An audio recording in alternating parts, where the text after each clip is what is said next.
We are the Clinton High School cheerleaders here at ORUD, warming up for tonight's big game. Ready? G-O! Go, Dragons, go! G-O! Go, Dragons, go! G-O! Go, Dragons, go! ORUD has exciting new appliance incentives to offer your family. Buy appliances and get rewarded. It's as simple as that. Learn more about how much you can save at ORUD.org. You can save over $1,000 on your annual utility bills when you make the switch to natural gas for heating, cooking, and clothes drying. Natural gas is affordable, reliable, and safe. We are proud to offer our customers a product that saves money, provides consistent service, and is a clean energy source. ORUD is your one-stop shop. We sell and install gas appliances for our customers and make it easy to add to your bill with our 0% interest financing. You can make the game-winning play by switching to natural gas this football season. ORUD is your affordable energy choice. Let's go, Tigers!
And welcome into tonight's game. You know, there are 5 miles of separation between Oliver Springs and Coalfield. That's it. The stretch of Highway 62 is named after the late Gary Criss, a product of Oliver Springs High School and coaching legend at Coalfield High School. A bridge on that highway is named in memory for Aaron Brady Walls, a young man who played football at both schools. So what I've said is true. There have only been 57 meetings on the gridiron between the two programs. Oliver Springs has won 34 of those, but there have been some classics. Oliver Springs won in overtime in 2007, 19-16. How about a 1979 game that took 5 overtimes before the Bobcats finally came out on top, 20-14? Or just 6 years earlier in 1973 when Coalfield got the overtime nod, 6-0. There have also been some blowouts. In fact, the last 2 seasons have seen the Yellow Jackets outscore their neighbors by a total of 70-6. There's a reason to pay attention this year, though. Coalfield comes into this game sporting a 7-1 record with the lone loss coming at the hands of Gordonsville. After beginning the season 0-4, first-year head coach Tyler Harper has Oliver Springs on a 4-game winning streak and playing for a regular season title tonight in the region.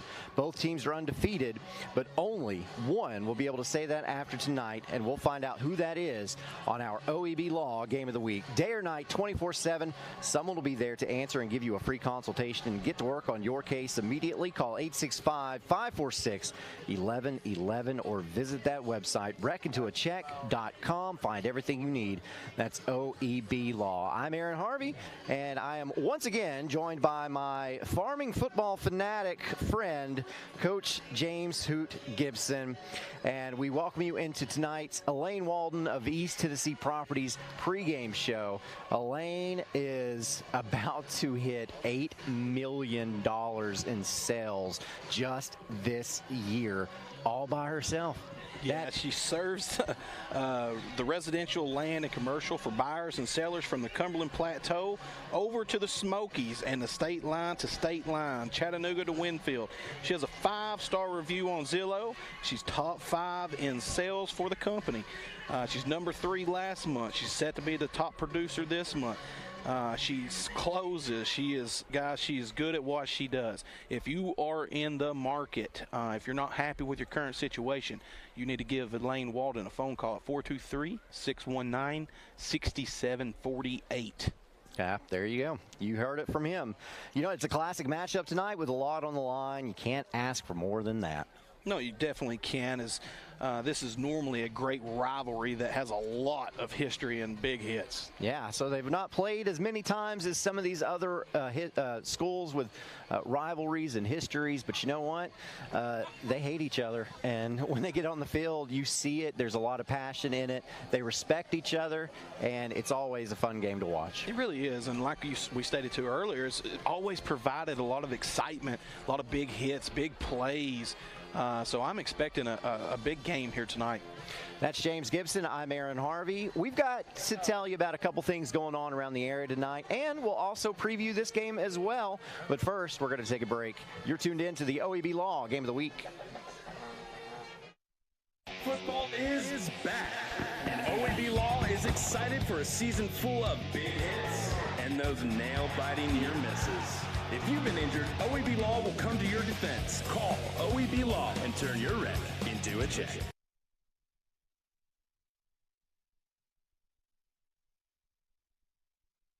The Harriman Utility Board works hard to ensure reliable electric power is delivered to our service area. Recurring tree trimming and maintenance is essential to preventing unplanned outages caused by falling trees. HUB crews are constantly at work during the peak growing season and respond rapidly to storm damage. As partners in our community, we urge customers to be aware of the importance of electric line right-of-way management. Find out more about current right-of-way policies at our website, hub-tn.com. Your grandmother's fine china, those trendy sneakers, your collection of hand-carved duck decoys. Auto Owners protects your home. Because, well, somebody should. That's simple human sense. Ask Griffin Insurance Agency in Kingston if Auto Owners make sense for you. Oh, now you do your job. Pat Ryan here with Kathy Mae Martin. If you're thinking of buying or selling real estate, then make the right play call and contact Kathy Mae Martin for all your real estate needs. Kathy's 30-plus years of knowledge and experience gives her clients the competitive edge. You know, like me on game day.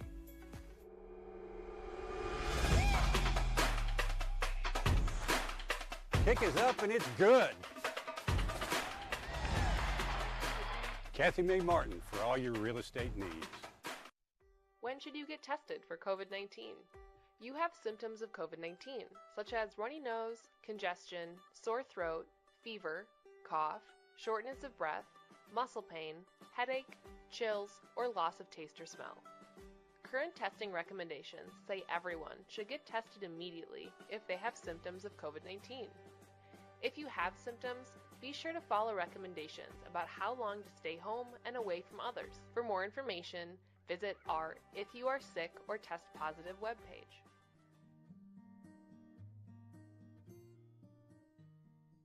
"1952. That's the year Hammers opened the first store in East Tennessee. Now there are 5 stores and there's always something new. Like in Hammers' popular ladies' boutique department, you'll find the lowest price possible on new arrivals every week. Find similar deals in the men's department and the expanded rug department. Plus, special purchases always offer surprise savings. You never know what you'll find next at Hammers. We are the Harriman High School cheerleaders here at ORUD warming up for tonight's big game. Yes, we are. Are you proud to be a devil? Yes, we are. Are you proud to be a devil? Yes, we are. Are you proud to be a devil? Yes, we are. ORUD has exciting new appliance incentives to offer your family. Buy appliances and get rewarded. It's as simple as that. Learn more about how much you can save at ORUD.org. You can save over $1,000 on your annual utility bills when you make the switch to natural gas for heating, cooking, and clothes drying. Natural gas is affordable, reliable, and safe. We are proud to offer our customers a product that saves money, provides consistent service, and is a clean energy source. ORUD is your one-stop shop. We sell and install gas appliances for our customers and make it easy to add to your bill with our 0% interest financing. You can make the game-winning play by switching to natural gas this football season. ORUD is your affordable energy choice.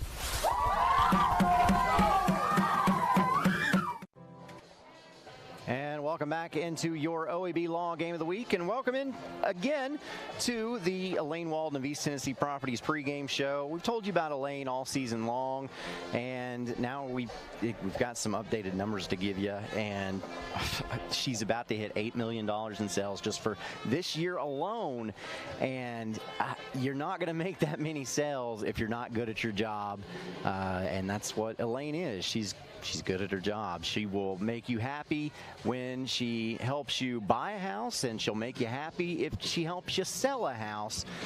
She makes both parties very happy, and serves all over this area, Cumberland area, 5-star rating on Zillow, over $20 million in sales for her career, lots of experience.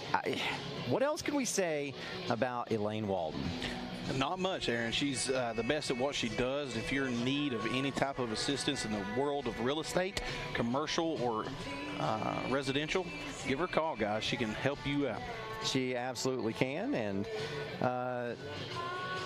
let's talk a little bit about what is going on tonight. There's a great docket of games on the table tonight. Let's start with Anderson County and Bearden. A top-notch offense versus a top-notch defense. What do you see happening? Well, this is a big test for the Mavericks, as Anderson County is for a big matchup against Bearden, who is one of the best defenses in East Tennessee. This will be one of the premier matchups for Anderson County in the entire season, and you imagine the schedule that they've played. So it's a good opportunity against a really good opponent to get better and help them in the playoffs. Well, I heard, I was watching the Friday Night Scoreboard show, and one thing I heard them talking about is this is something that will help Anderson County moving forward when they do get to the Greenvilles of the world, because that's what Greenville hangs their hat on. They have a great defense. So for Anderson County to be able to see a Bearden defense, it will, win or lose, it will help them in the playoffs. Yeah, it definitely will. It takes, you get an opportunity to experiment a little bit and get some stuff on film against really a superior size school. So it's a good opportunity for Anderson County. A lot of talk about Maryville this season, and rightfully so. The Rebels have 2 regular season losses, and they haven't even played the best team on their schedule yet. But behold, the time is nigh. Another Rebels team has opened its doors. West in Maryville is already underway. I think I know what you're going to say, but I'll go ahead and let you say it. Well, let's not forget, Maryville is still a team that can beat anyone any given Friday night. But I'm going by West by 2 touchdowns. They just that good. 2 touchdowns? 2 touchdowns, 14 points West. I don't know about that. I pulled up Coach T. I was wanting to know if there was already a score on that game. So far, there is not, which is probably a good sign. However, I can tell you that Lenore City is up on Heritage 8-0. So wow, things are turning around for the Lenore City program. Yeah, and there's already a score for a game that we'll talk about later. It's Alcoa and Tyner, but I am not going to mention that until we get to that point, because I want to know what you think pre what you hear of the score there. There you go. So I tell you what, enrollment numbers came out for the upcoming TSSAA school year. So these are the numbers that are going to be used in the next year. So the 2022-23 year. And so you see, if you look there, you see Rockwood lost 18 students from their enrollment, and that is going to push Rockwood down into single A in football. And immediately Rockwood becomes a state championship type contending program down there at Rockwood. Immediately. Yeah. John Webb is drooling right now, boys. I'm telling you, when Rockwood moves down to single A, I'm assuming they would fall in the same region as Coalfield. Yeah. Can you imagine a Friday night Coalfield versus Rockwood? Yeah, it'd be a lot of fun. Count. I mean, yeah, and that is, Brad just said it out loud, but that's probably going to be a game of the week next year. So look at Wartburg, 383. They've got, 19 more students than Rockwood, but Wartburg stays double A in football. Yeah, that's gut-wrenching for the Wartburg Bulldogs. They're going to still play at Region 2A, and it's you're going to have to really get some kids out on that roster. Yeah, so everybody on that list is a single A team except for Wartburg and Kingston. Kingston stays 3A. You see Anderson County, Clinton, Campbell County, Oak Ridge. Anderson County stays 4A. Clinton Clinton stays 5A, Campbell County stays 5A, and Oak Ridge stays 5A. So, and just barely. 1496. They were almost. 1496 was the 2020 numbers. Oh yeah, 1549. Yeah. Jeez, Oak Ridge is really growing. Yeah, Oak Ridge almost had to go into 6A, but they were able to stay. That's huge for that program. Yeah, that'd be the biggest 5A school. So. All right, so you see those enrollment numbers. We've got some other games going on tonight. Just a great slate of games tonight. We'll talk about that and preview this one when we come back. This is the OEB Law Game of the Week. Starting at center, number 61, Brady Woods. You need a vehicle that works just as hard as you do. At Ray Varner Ford in Clinton, we make those rugged everyday tasks a little easier so you can enjoy life in this new 2022 Ford Edge all-wheel drive, $41,990. 2022 Ford XLT four-wheel drive Explorer, $51,210. 2022 F-150 4x4 Super Crew, $59,954. Local you trust, hard-working vehicles you can afford. Ray Varner Ford, your East Tennessee Ford dealership. On-Site Care, now located in Kingston, is accepting new patients. Nurse practitioner Candace Templeton has over 25 years of healthcare experience in offering management of chronic care conditions. On-Site Care offers free sports physicals for established patients. Plus, On-Site Care offers hormone replacement therapy with compounded pellets. On-Site Care accepts most major insurance plans and offers affordable self-pay options as well. Call 865-285-9588 to schedule an appointment at On-Site Care. Patterson's Appliances has been helping families like yours find quality home appliances from trusted brands including Whirlpool, Maytag, and KitchenAid for over 55 years. Our knowledgeable appliance specialists know how to outfit your kitchen or laundry room with the right appliances to meet your needs. We service what we sell with our own in-house factory-trained service technicians, and for the DIYers, our parts department is always ready to help customers find the appliance parts they need. Patterson's Home Appliances, because we care. A college degree can't be earned in just one day, but can be achieved by doing our best together, just one day at a time. From getting a great start with your Roan State Success Coach, to learning together in the classroom, accessing free tutoring in the Learning Center, and working one-on-one with your instructors. Together, we succeed, one day at a time. Oh, and free tuition helps. So apply at roanstate.edu now, and let's succeed together. And welcome back into the OEB Law Game of the Week and the East Tennessee Properties, Elaine Walden of East Tennessee Properties pregame show. I'm Aaron Harvey, joined by Coach James Hoot Gibson. And let's talk about a really fun game tonight, potentially fun game, but I don't know. We'll get your take on it. You know, Tyner Academy's undefeated on the season, and the Rams from Chattanooga haven't allowed more than 7 points through the first 9 weeks. And what's more, they've only scored less than 35 once. One of the teams they've played is Brainerd, which we recognize as an opponent of some of our local teams in Region 3 AAA. They won that one 42-0. But I tell you who they haven't played. That's Alcoa. But that changes tonight. The Tornadoes playing host. You think the team that could be destined for a 2A state title can compete with the team who could be destined for a 3A state title? Well, Tyner used to be one of the premier programs in all of Tennessee, producing some of the elite national talent. But I think they will challenge Alcoa in some ways, but I still see Alcoa winning this big. Let's not forget, Alcoa could be competing in 2A if they went by their enrollment, but they elect to play up for stiffer competition. How about that? That's true. Yeah. How many programs in the United States do that? I would love for somebody to have an answer to that. I'd love to know. Well, I know that Maryville also did that when they added the 6th A, because Maryville used to compete in 4A, and there were 5 classifications, so Maryville jumped up to 6A. Yeah, how many programs in the same county? Exactly. 2. They're in the same county. I don't normally do this, but some scores of interest for you. Alcoa has already scored on Tyner. It's 7-0. Wow. That one's in the first quarter. Farragut is up on Fulton, 14-6. So Fulton has scored on Farragut already. That was 7-6 just a second ago. Halls is up on Central, 7-0. How about that? That's another battle on Broadway. And Maryville's up on West, 6-0. So there you go. Whew. Just some scores of interest for you. It's a good Friday night here. All right, so Oakdale is at home tonight against Harriman. An Eagle win, and Oakdale is in. A Blue Devil fall and no playoffs at all. Now, if Oakdale loses it, then they'd need to beat Greenback to get in. If that is... Oh, let's take a moment and stand for our national anthem and a moment of silence.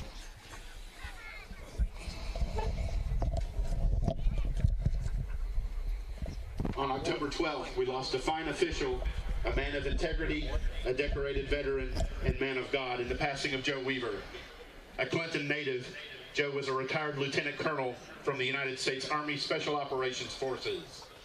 During his military tenure, his deployments included tours supporting Operation Desert Storm in Saudi Arabia, Operation Joint Endeavor in Bosnia, and Operation Enduring Freedom in Iraq. For his actions during Operation Enduring Freedom, Joe received the Army Bronze Star. Joe received degrees in Business Administration from Rome State, a BS in Criminology and Sociology from East Tennessee State University, and both a Master's and Doctorate in Public Health from the University of Tennessee. Joe worked for years at Oak Ridge National Lab as an occupational health and safety officer. Joe also served as a TSSAA official for both football and basketball for many years, and was often assigned to Coalfield athletic events at both the middle school and high school levels. He showed interest in the schools and student athletes, was quick with a kind word, and we will miss his smile on the field and on the court here at Coalfield School. We ask at this time that you please join us in a moment of silence as we honor Dr. Joe Weaver.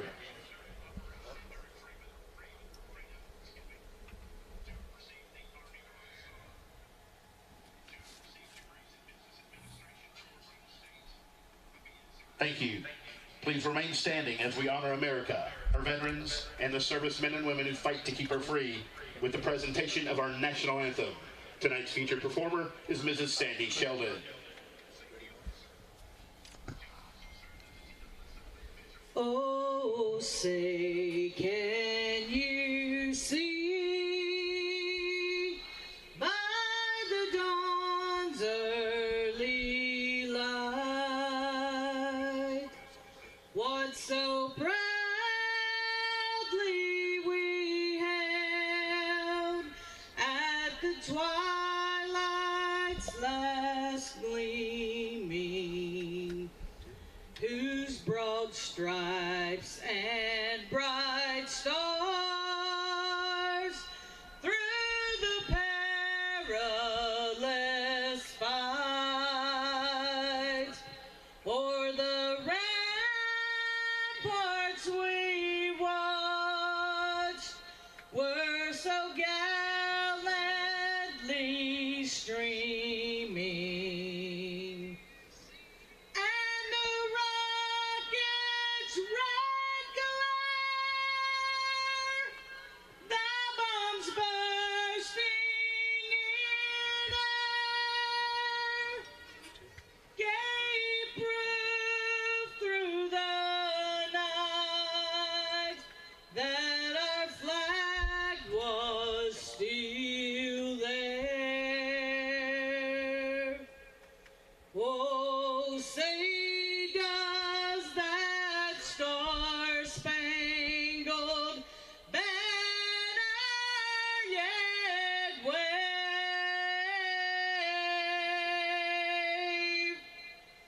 o'er the land of the free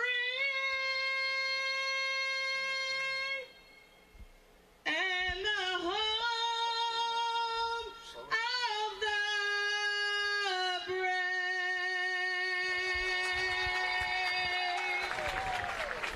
Beautiful. Beautiful. Man. A lot of emotions here pregame already. We're talking about a fallen official that everyone respected, and then you go into that rendition of the national anthem. Wow, it's beautiful. The only complaint that I have is it interrupted my Susical moment. So let me try this again. Oakdale's at home tonight against Harriman, okay? An Eagle win, Oakdale is in. A Blue Devil fall, and no playoffs at all. Now, if Oakdale loses it, then they need to beat Greenback to get in. If that is the case, wins, then there'd be a tie for 3rd and 4th place. But we'll talk about that again next time because we'll know after tonight what's on the line. Sound good? Good. Now, who wins it? Man, listen, Harriman can knock anybody off at any given time because of their talent. But Oakdale, they are the walking wounded right now, so they're barely playing with enough to even play. With that being said, I'm still taking the J.R. Vols-led Oakdale Eagles tonight. How about that? So you see the region standings up there on the screen now. Coalfield, Oliver Springs, a game that we are getting ready to preview because that's where we are tonight, playing for a region championship. These two schools less than 5 miles apart from each other. It doesn't get any better than that. You know, when the season first started, Oliver Springs was breaking in a new coach and a new quarterback, and presumed starter Kane Gooch had been injured in the preseason. To say it got off to a rough start might be an understatement. The Bobcats took lumps. A 42-9 loss to Rockwood, a 38-6 loss to Kingston, a 41-7 loss to Gordonsville. But in week 4, a long trip to Oneida ended in a 13-10 near miss against the Indians, and the team has come alive. Since then, they've reeled off 4 straight victories and have done it with style, scoring at least 30 points in the last 3, but shutting out Greenback 21-0 to get the streak started. Not to mention, Gooch is back at quarterback now. Now that new coach, Tyler Harper, is looking like the Wizard of Oz. What do you think about this team? You know, they are extremely resilient and understood that the season is 10 games, and they had to play better than what they were, and they accepted their coach's challenge and went to work, and now we're seeing the results. Coalfield, meanwhile, is Coalfield. The Yellow Jackets were a game away from playing for a gold ball just 1 season ago, and it looks like they could be right back there in a few weeks. This team is talented, and Coach Benson Napier is in his 2nd season at the helm, and he's picking right up where the coaches before him left off. Tell me about Coalfield. You know, they're a very talented bunch of kids who, in my opinion, is led by one of the better coaches in our area in Napier. Look for this team to make a deep playoff run. Oliver Spring, they've relied on the running game for most of the season. That may change a little with Gooch back, but I wouldn't expect it to change too much. Coalfield is balanced on offense, racking up around 1,500 yards, both on the ground and through the air. I bet you're excited to see who can control the line of scrimmage tonight. Yeah, you betcha. As whoever wins in the trenches tonight will win this game. Can Oliver Springs get pressure in Coalfield's backfield, or will Coalfield's offensive line take control? Okay, so that being said, what are your keys to this game tonight? Oliver Springs must force some turnovers, and they have got to play great up front in the trenches. Coalfield must play clean football and have limited penalties, and I think they'll win this game. So you see the coin toss. Oliver Springs has won it. Let's see what they elect to do to start this football game. Oliver Springs wins the toss. They will take the football. So they'll put Coalfield's defense up to task to start this football game out. So this is exciting. I can't wait to get this one underway. I want to tell everyone watching with us, thank you for joining us to the OEB Law Game of the Week. Thank you for joining us for the Elaine Walden of East Tennessee Properties pregame show. Give Elaine a call. She'll take care of you, as she has taken care of so many this year. Already about $8 million in sales just for the year of 2022 alone. 5-star reviews, guys. There hasn't been one negative review on the job that she's done, guys. You can't find that anywhere. I don't care where you go. And that makes sense. 100% success rate and like rate. So, guys, if you're out there and you're in need of any kind of real estate needs, not happy with your current situation, you need to give Elaine Walden a phone call and tell her Coach Who told you to call her. Yeah, we both know Elaine. We know why she doesn't have any negative reviews. Yeah, she's just, you can trust her with everything. She's a nice young lady. Yeah. So Coalfield runs out. Oliver Springs runs out. Oliver Springs carrying Oliver Springs flags. Coalfield carrying an American flag. Coalfield tonight in all black unis, and Oliver Springs sporting the white top and the purple pants. I love the Oliver Springs flag. The big old offensive line's carrying it out, and it says pancakes on it. I know you. Yeah, you like that. That's awesome. You're all about some pancakes. Oh yeah, I love seeing the big guys compete out here. And Oliver Springs and Coalfield is always known to have some of the better talented offensive and defensive lines in our area. So I'm expecting a big challenge tonight on both sides of the ball. Yeah, I like a different kind of pancakes, but but that's just me. Hey, I like that other kind too.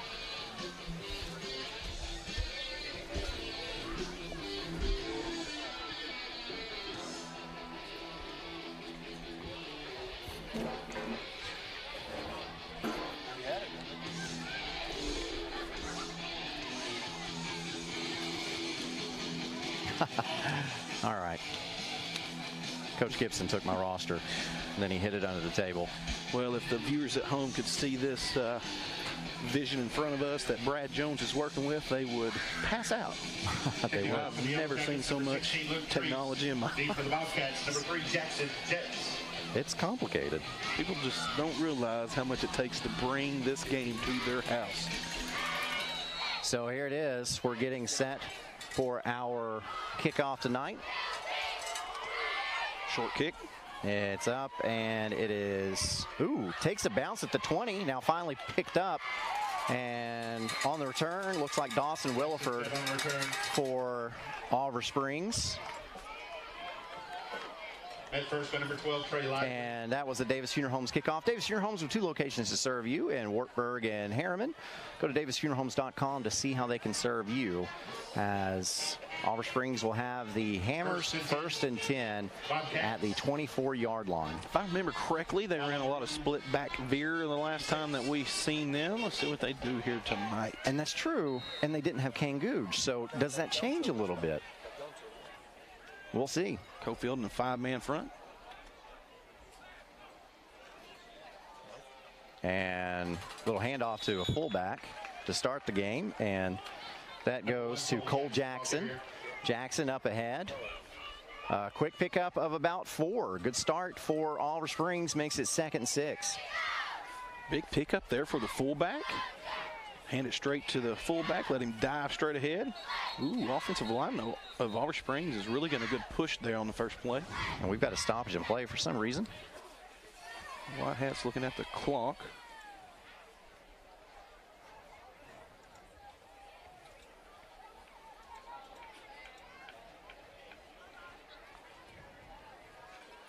Oh, did it not run for that one play?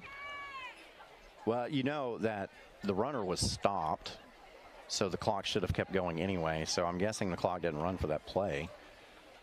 Looks like they're trying to fix it now. Sending a referee up here to the press box. Yeah, get that figured out pretty quickly. You know, they could send an official up here to the replay booth, and we can have Mr. Brad Jones take a look at that and take a guess at what that probably should be. I'm guessing they'll take about 30 seconds off of it. What do you think?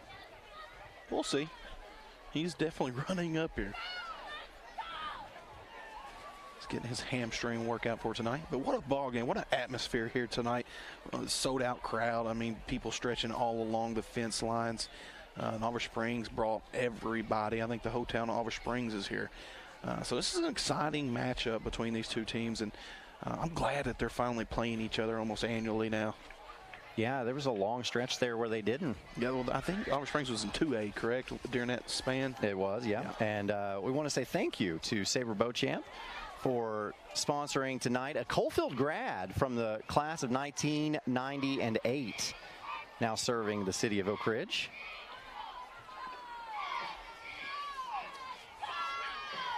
Thank you for your sponsorship, bringing this television game to a lot of people that just could not get here tonight. A lot of people are in the house, can't get out, sick, whatever.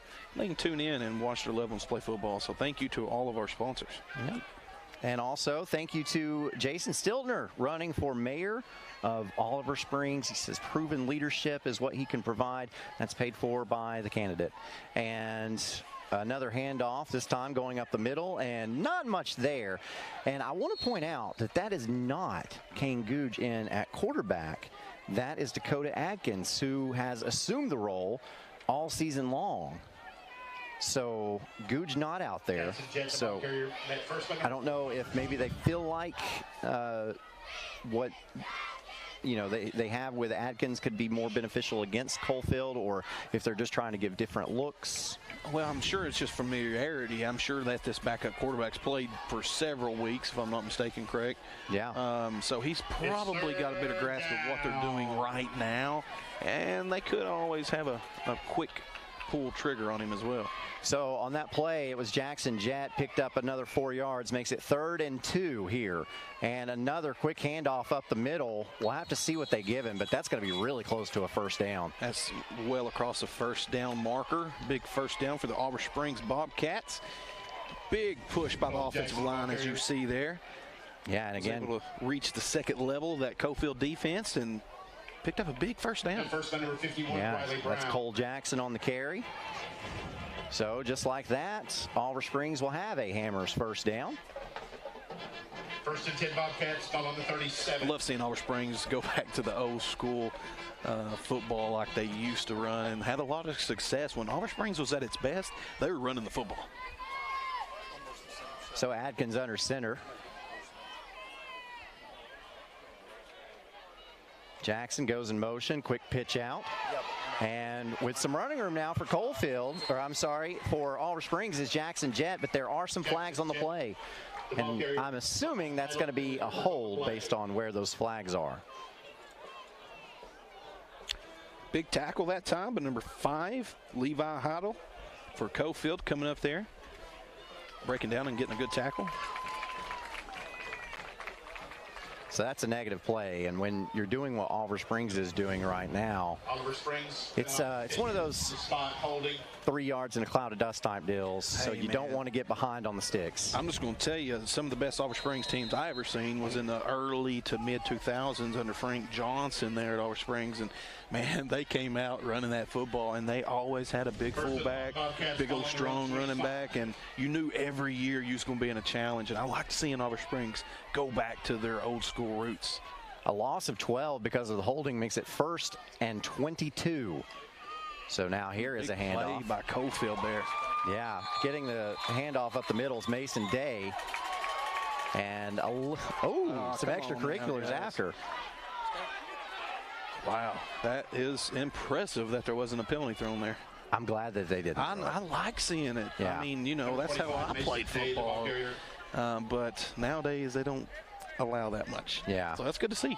Well, the reason why I'm glad they didn't throw it is because Day retaliated with clapping in the other player's face. You'll see it right here. Ooh, well, a little tap on the helmet, and then clap, clap, clap, and then clap, clap, clap, and then, you know what? Yeah, number 1 coming in there saying, come on now. That's offsetting penalties. Why waste everyone's time? Just let them, you know, warn them and go on. All right, so there was a pickup of 1, which makes it 2nd and 21, and then there's nothing on this play. Connor Conlon breaking through that line of scrimmage, making a big tackle for loss for the Coalfield Yellow Jackets. That's Jackson Jett on the carry. Met first by number 4, Connor Conlon.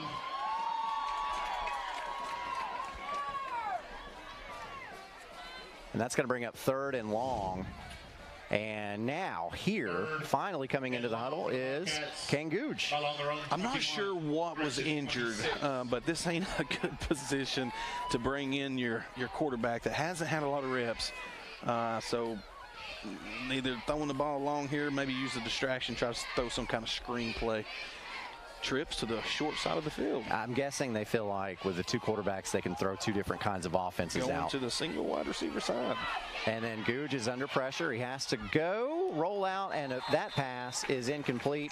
Rolling to his left, which he throws with his left hand, and had to try to throw across his body. That pass was incomplete, and that will bring up 4th and 21, and Oliver Springs will have to punt. Very lucky. As you see here on the Chuck Fleischman replay, number 4, Connor Conlon, almost had him a big interception right there. Oh, yeah, he tapped it, didn't he? Look at him, he's sick. He's like, man. Yeah. He's a heck of a ball player. So now Liam Bokey set to punt this one away and just like dribbles it off the ground, I guess. I don't know, but I'm not exactly sure what happened there, but the ball will be down at that spot, and basically it's a net loss of about, I don't know, 10 yards on that punt. So you're going to Chuck Fleischman replay. Not much the ball. He just missed the ball. He just missed it. Dang. Ooh, that's rough. Deflected. So now Coalfield will take over in really good field position as we welcome onto our broadcast Mr. Tim Elrod of OEB Law. Hey, that was crazy. Did he miss the ball? He missed it. He just missed the ball. Have you ever seen anything like that? I haven't. There you have it. So Cole Hines in at quarterback for Coalfield, and he will keep it up the middle, and he'll be stopped after maybe a pickup of 1. You know, you got a lot of, this is a rivalry game if I've ever seen one. You know, we get to go around to a lot of rivalry games and see a lot of those, but this one's a pretty special one, I think, because, you know, they are getting chippy out there like we saw earlier, and then, you know, you got the wide receiver over here getting with the defensive back, so they're coming to play. Oliver Springs had a bad break there, but we'll see if Coalfield can capitalize. So now Hines over the middle. That pass is complete. Good diving catch. No, they're going to call it incomplete. That was intended for Rommel Conlon. Pass.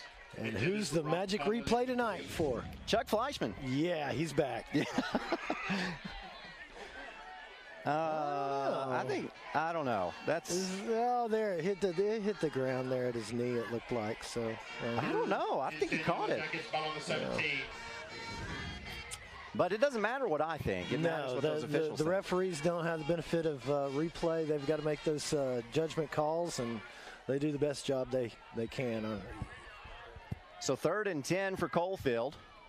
Hines sets up in the shotgun. Beside him, Henry. And now we've got a flag on the play. Dead ball. Offsides on Oliver Springs. Well, goodness. So that'll get Coalfield 5 yards closer. Oliver Springs penalized 5 and yards. Dead ball foul. You're basically in 4 down territory right here anyway. So those 5 yards are crucial. Oh, yeah. No doubt. But what a great atmosphere here tonight.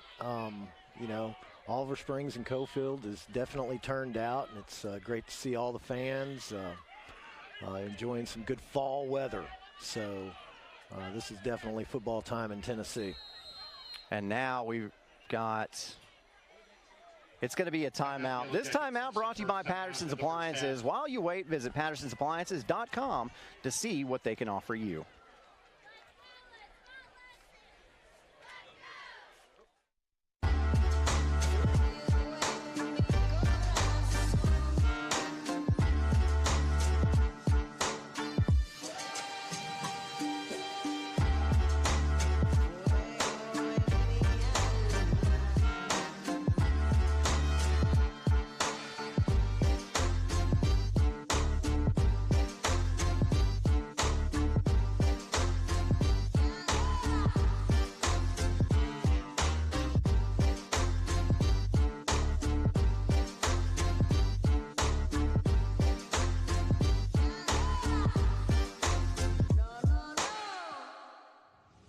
Back to OEB Law Game of the Week. Now talking to Mr. OEB Law himself, Tim Elrod. You talk about this game, the big rivalry of it. You know, when you're coming down that stretch of Highway 62, it's named after Gary Chris, who, of course, is an Oliver Springs graduate, went on to play for the University of Tennessee, and then went on to come to Coalfield and become Coalfield's winningest coach of all time. So there's definitely some history there, as the schools are only about 5 miles apart. And here is Hines on 3rd down. Over the top, side set on the end zone. Touchdown. That is a John Mark Wendell touchdown to Tucker West with 6:57 left to go in this first quarter, and Coalfield strikes first. Yeah, what a great pass there. You know, he dropped back. Everything went as well. It's a well-spent timeout. And pass complete to Tucker West for the Coalfield touchdown. That's a touchdown for John Mark Wendell, state representative. That's right. Give him the score. On to attempt the extra point for Coalfield is Luke Treese. Luke Treese to attempt. And Hines will hold. Snap, set, kick. It's good. High. Between the uprights, it's good. Coalfield now leads this one 7-0 with 6:55 left to go in the first quarter. So You'll see the Chuck Fleischman replay here. Yeah, this touchdown. Great execution. Well, that was the bobbled pass. Pass, no pass. Let's see what this one is. Looking to the left, just great drop, great ball on a rope. Yeah. Good size on that receiver. Just stuck his hands up in stride, and easy score for Coalfield tonight. Yeah, senior to senior. That's Cole Hines to Tucker West. So I tell you what, this season's winding down.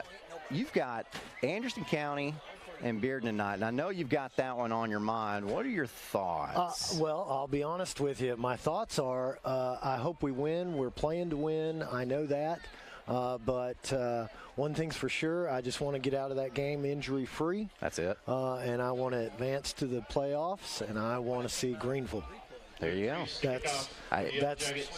I mean, they don't look past the next team in front of them. I can guarantee you that. Coach Gillum's a great coach. Gary Terry, his whole staff, all of them.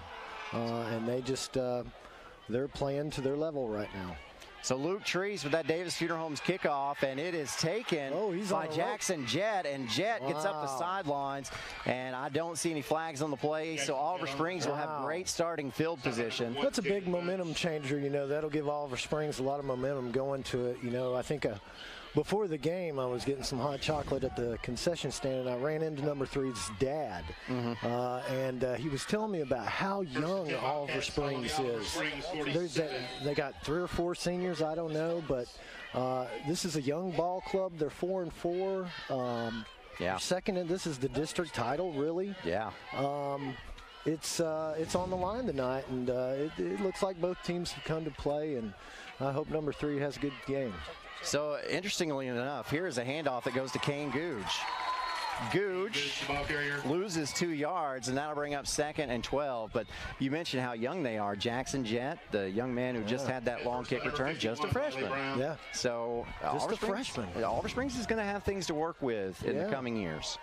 And that's good to see. It's always good to see those rivalries in this kind of little Roane County triangle here. You got Kingston mixed in there, Coalfield, Oliver Springs, Wartburg.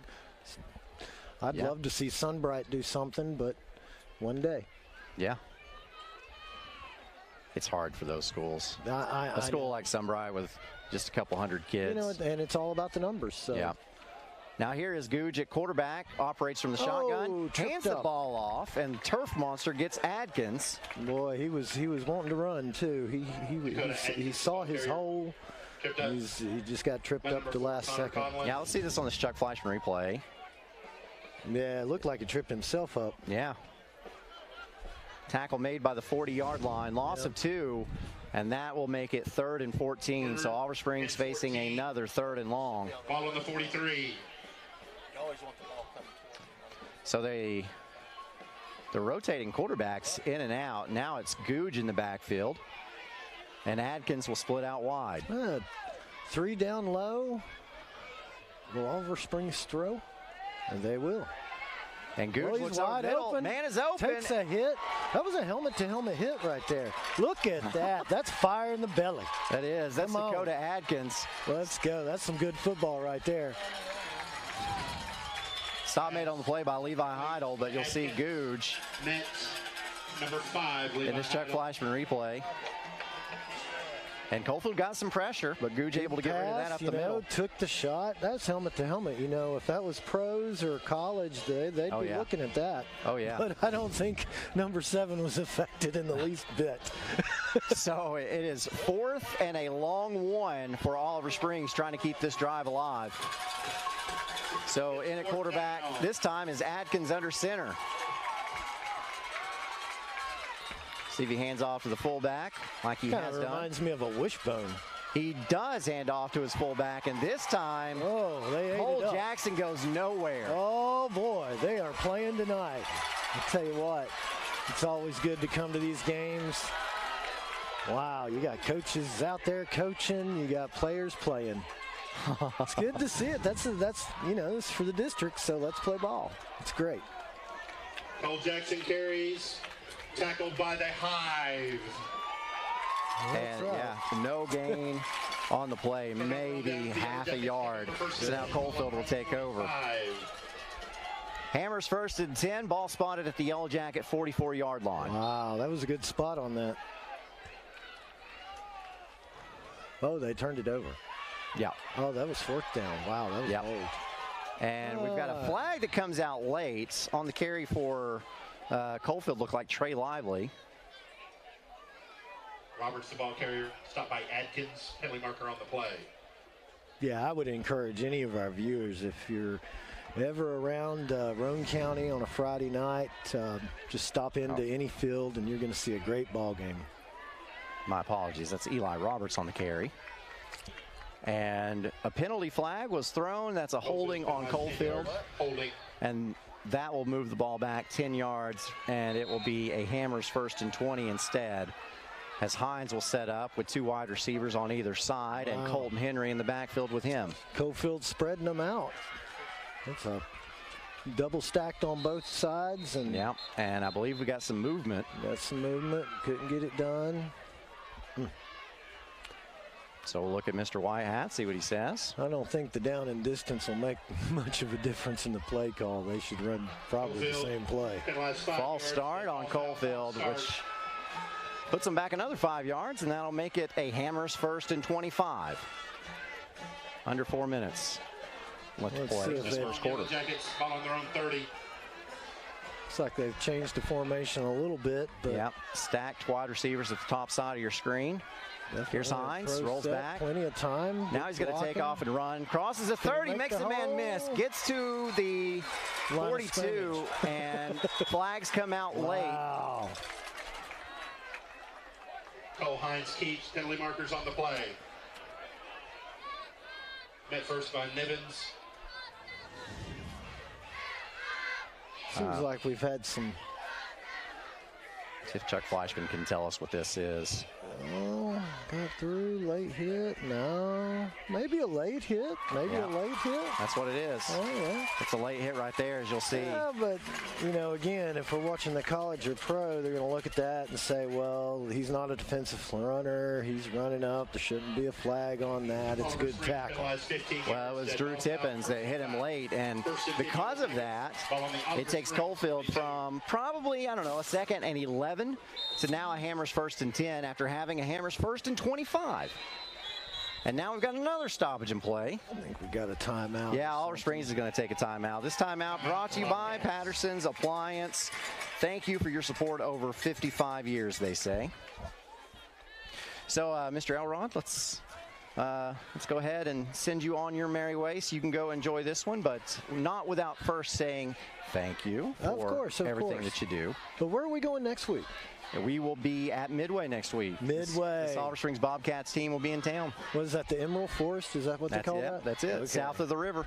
Oh, south of the river. Yeah, South I remember that place. Those are good people down there. Oh, yeah. What is the game? Midway versus Midway versus Oliver Springs. Oh. Central nothing. Well, sounds good. See you there. Sounds good. Hey, you know what? I don't normally say this, but hey, go Mavericks. Yeah, let's get some points. And out of there without an injury. That's it. So, see ya. Tim Elrod, of course, we're always thankful for what he does for our broadcast, title sponsor of our ball games, and everything he does for the community, too. OEB Law is out there, and I would encourage you to give them a call. You need any legal advice, anything, give them a call.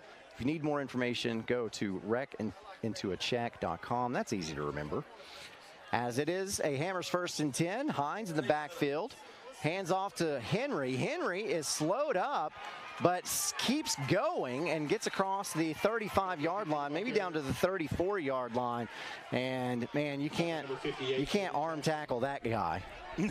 No, you definitely can't. Coalfield is any of their players, you just can't tackle high. Look at that. He's just going to run right through it, sidestep you, and pick up some more tough yardage. He's a guy you have got to wrap up and hold on to with all dear life, or he's going to make you pay. Caden Jackson finally does get the stop, but not before a pickup of 8. Sets Coalfield up with a 2nd and 2. Stacked wide receivers on either side. Hines draws back to pass, now steps up in the pocket, fakes a pass, and he's going up the sideline and pushed out of bounds, met by Jackson Jett. But that is well enough for a Hammers first down. Absolute heads-up play by Cole Hines. See here, nothing showing. It's pretty good coverage by Oliver Springs. Takes off, fakes the pump, totally jukes out the Oliver Springs player, picks up a huge first down for the Coalfield Yellow Jackets. That's something you just can't hardly coach. That's a really good football play by that young quarterback. Now stacked wide receivers on both sides again. Henry in the backfield. Hines takes a snap. Drops back. He's looking and now fires. And that pass is almost picked off.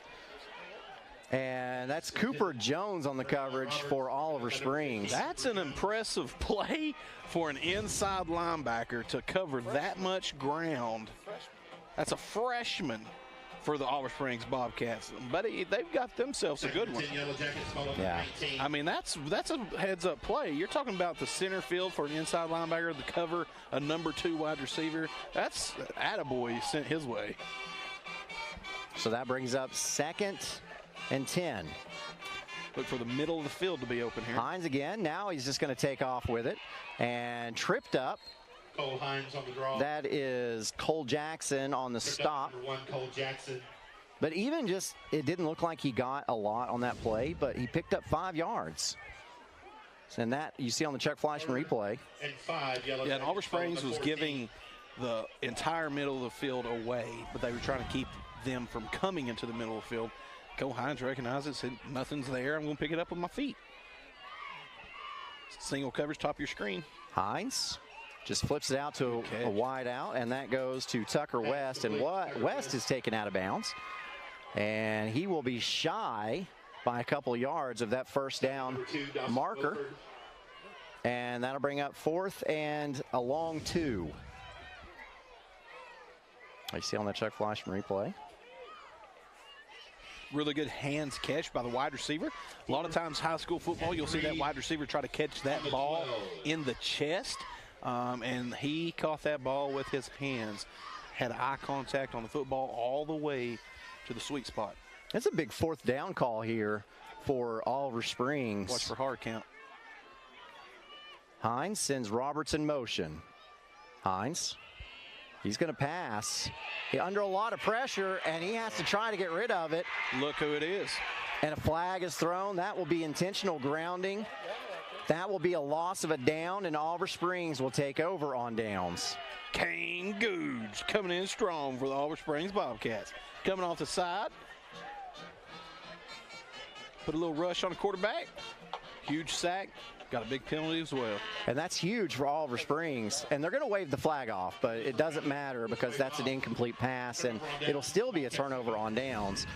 But Coalfield was threatening to go up by 2 scores in this one. Just absolutely won his job to be politically correct right there. Made a great play. Can't upset some of these Coalfield folks. So, Brad gave me the stink eye right there. No, I think he smells great food because I do too. I'm always thinking about food. Googe in the backfield, split backs, and he will take off with it. Picks up maybe a yard on that Hammers first down. And I tell you what, number 33 for Coalfield is playing really good right now on the inside of that defense. Eli Justice, who is, I believe, a 10th grader for Coalfield, if I'm not mistaken. 33, Eli Justice. Yeah, Eli Justice coming in big. Got that long, lanky body. He's got really good length to him, so he can get his hands on you, and the short-armed offensive lineman can't touch him. And he's able to break and do a lot of moves and put a lot of good pressure on the quarterback. So pick up 1, brings up 2nd and 9. Now Googe in the backfield again. 2 wideouts either side. 1 back of the backfield. That is Andrew Puckett. Googe gets rid of it quickly, and that pass falls incomplete as he was trying to hit Jet. Pass intended for Jackson Jet, incomplete. Brings up 3rd and long. Defending. Jackson Jet on the coverage for the Coalfield Yellow Jackets. No, for the oh no, that's Jackson 23, Jet. My bad. Yeah. Yeah, there we go. That's Brock Jones. Man, we got to get me another roster up here. Yeah, Greg, he'll have it, I guarantee you. 3rd and 8 Bobcats, ball on their own 22. Wide receiver split really wide here. Googe in the backfield takes the shotgun snap. This time it's just a handoff. And that gonna strip that football away. Maybe picks up 3. As on the carry, it was Mason Day. Mason Day, the ball carrier. Penalty on the play. Did you see what happened? Yeah, it looked like they're going to call unnecessary roughness against Coalfield. Personal foul, Coalfield. Yeah, late. A little bit of a late play. I mean, I didn't see nothing there, just like we didn't see nothing against Oliver Springs falling on the player at Coalfield. Personal foul. I don't know. They started off pretty lax, and now they're getting kind of tight. Yeah, I agree. Stay the same way throughout the whole ball game so that the players can kind of get a feel of what the heck they're supposed to do. I'm wondering Vincent Napier is on that referee right now. Googe in the backfield, 2 wide receivers either side. Now man in motion. Oh, there were 2 men in motion. That's going to be an illegal shift, and pass ball is incomplete anyway. Man, I tell you what, little number 42 was coming up with some heat. Eli Roberts again, letting that Oliver Springs wide receiver know he's right in his pocket. All right, so I'm wondering if they're not going to start calling it tighter just because it has been so chippy early on. Maybe, but I mean, it's high school football, guys. This is single A football. Let's let them play a little bit. If it gets carried away, hey, let your presence be known. Throw that flag out. But I mean, everybody here would be in agreement. They want to see some chippiness. Gets everybody involved in the ball game. Don't let it get carried away, but let them have some fun. Right. That's what it's all about. So Hammers 1st and 15 as clock winds down on this first quarter. Googe in the backfield, bunch set to his left, and now a reverse to Adkins, and we've got a block in the back penalty coming out. 3 flags around the area where that block in the back was. On the reverse. Looks like it's going to be on number 2, Dawson Williford. Markers on the play for the Oliver Springs Bobcats. Just can't. If you can see the numbers on the back of the jersey, stay away. There was no need in this block right here. Well, there was kind of a need. He wouldn't have sprung that run without it. Huge penalty for the Oliver Springs Bobcats. Yeah, they'll mark this one off, and that's how the first quarter will come to a close. Coalfield strikes first. Oliver Springs keeps them from scoring again. The Yellow Jackets lead at 7-0 after 1 on your OEB Law Game of the Week. Really? Again? Hey, if I had automotive style suspension like the new Simplicity, plus a free floating mower deck for the best cut, I'd be all that too. Well, and if I had the expertise and advice of his Simplicity dealer, maybe he'd look forward to hanging out with me. You don't have a Simplicity dealership. Good point. Huh.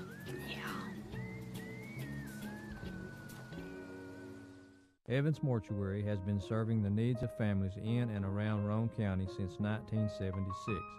As established members of our hometown community, we understand the security of dealing with people you know you can trust. We build our reputation on this trust. The Evans family appreciates the confidence the community has expressed in us over the years and will constantly strive to earn that favor. Evans Mortuary, 805 North Gateway.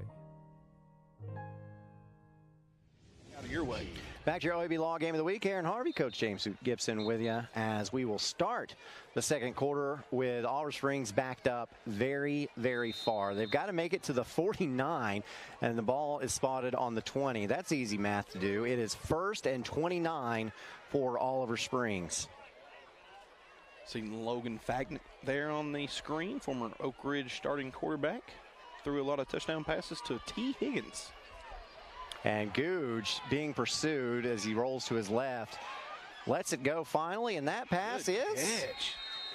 Who is that? It is complete at the 30. Quick pickup of 10. Will make it a 2nd and 19. Barger. Man, what a catch. Pressure all over him. Watch the ball in, secure the catch. Javen Barger. Good job by the quarterback. Didn't even square his shoulders up, still completed the pass. Yeah. Great job with the wide receiver. For the Bobcats, ball on their own 30. So picked up 10 there. Oliver Springs is playing with some moxie here. Yeah, they are. 2nd and 19, bunch formation to the left. Googe rolling that way. Now he'll look the other direction. Under a lot of pressure, Gets rid of it. Wow. And that pass is complete. Gracious. That's Jet. Wow. Jet. Oliver Springs wide receivers coming up clutch here. Not really had a lot of catches on the season. None of these wide receivers for Oliver Springs, so this is huge. Picks up footwork there, tiptoed in. Looked like he kept both feet in. Impressive. Yeah. Picks up 11 yards to make it 3rd and 8.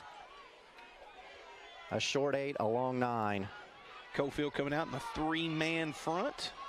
Going to walk up 2 defensive ends. Tight formation for Oliver Springs as Googe sets up the screen. It goes to Day. Day has a lot of running room up the sideline, being chased by Henry and knocked out of bounds finally as Day gets into Coalfield territory. Cole Hines finally on the stop, but that is a big pickup for the Bobcats. Great play call there by the offense coordinator, Oliver Springs, recognizing they're going to send everybody. Run screen. Nobody there. Huge first down for the Oliver Springs Bobcats. They set up shop at the Coalfield 44-yard line. Having a lot of success out of this tight bunch formation. They're sticking to it. Googe, quick pitch out to Day. Day has to corral it with one hand and is able to get about 10 or 11 yards on the play, but there is a flag. In the area of holding, let's see what they call here. What a pitch there by the quarterback. Pitched it behind the running back, and he was still able to get that ball and pick up a pretty good gain there. Unfortunately, it's going to be called back due to holding. Yeah, watching this Chuck Fleischman replay, Day had to reach back with one hand and get it. Let's see. Maybe right here. Yeah. Oliver Springs penalized 10 yards, illegal block in the back. So that'll set the ball at the 40-yard line and make it a Hammers 1st and 16. So we've had a lot of 1st and longs in this game. Split out wide receivers to the hash marks to either side. Googe quickly gets it out to Adkins. Adkins running forward, stays on his feet and picks up, I don't know, about 5 yards. And that'll bring up 2nd and 11. Levi Heidel playing that safety position for Coalfield. Very good so far tonight. Made several tackles on his own, playing that field general position really well for the Coalfield Yellow Jackets. It's a great run by Adkins. See, Adkins has had to play quarterback in the absence of Googe, and that's what Oliver Springs, they've been missing him on the outside because that's where he likes to be and make plays out in space. Now here's Googe on 2nd down. Same play to the other side, and this one goes to Jet, and Jet is speared down by Brock Jones. Coming in hard, son. Complete to Jackson. What a play applied, 23 by the defensive back. Run through the block. Huge tackle for loss for the Coalfield Yellow Jackets. That's a highlight play right there for that young man. So they had a 1st down up to the 34-yard line. Then there was a penalty that backed it up to the 40-yard line. And now, so it was 1st and whatever from the 40, and now it's 3rd and long from the 41. Don't send pressure here. The last time they did on 3rd down, they threw the screen play. 3rd and 17, Googe back to pass. Now he's in Coalfield territory, rolling to his left. Coalfield set up in what looks like quarters coverage, and Googe able to throw it to Adkins, and Adkins is close to the 1st down. It's right there at the marker. Let's see where the spot goes. To Dakota Adkins. So you get the left foot spot or the right foot spot? If it's the left, it's the 1st down. We'll get a good look at it here. Heads up play by the quarterback. Coalfield only sending 3, still able to get pressure. That's a win for the Coalfield defensive line. Quarterback directed traffic, finds his wide out, wide open. And Adkins was Wide open. He's short by literally a few inches. Coalfield has got to watch the football. Don't jump off sides. Now Adkins back under center. Tries the hard count. And they move. And Oliver Springs moves. No. The hard count backfires on them. Unless they're going to say, no, that's a false start. So now Oliver Springs is going to have to change the play call. You see right there, number 58 Just moved up. enough to get the penalty. Caden Jackson. Man, huge break. Get a little bit of cushion here for the Coalfield defense. So Oliver Springs is going to take a timeout, figure out what they want to do on this fourth down play. This timeout brought to you by Patterson's Appliances. Visit PattersonAppliances.com. Check out the current cash-saving promotions. Patterson's Appliances has been helping families like yours find quality home appliances from trusted brands including Whirlpool, Maytag, and KitchenAid for over 55 years. Our knowledgeable appliance specialists know how to outfit your kitchen or laundry room with the right appliances to meet your needs. We service what we sell with our own in-house factory-trained service technicians, and for the DIYers, our parts department is always ready to help customers find the appliance parts they need. Patterson's Home Appliances, because we care. Back at your OEB Law Game of the Week. Earlier today, Tim Elrod out on the field. You see him with Morgan County School Superintendent there, Mr. David Treese. And now on this fourth down play, Adkins under a lot of pressure. He's running for his life. And finally gets rid of it. Throws it up in the air, and it is almost caught as Day came up and... did they throw a flag?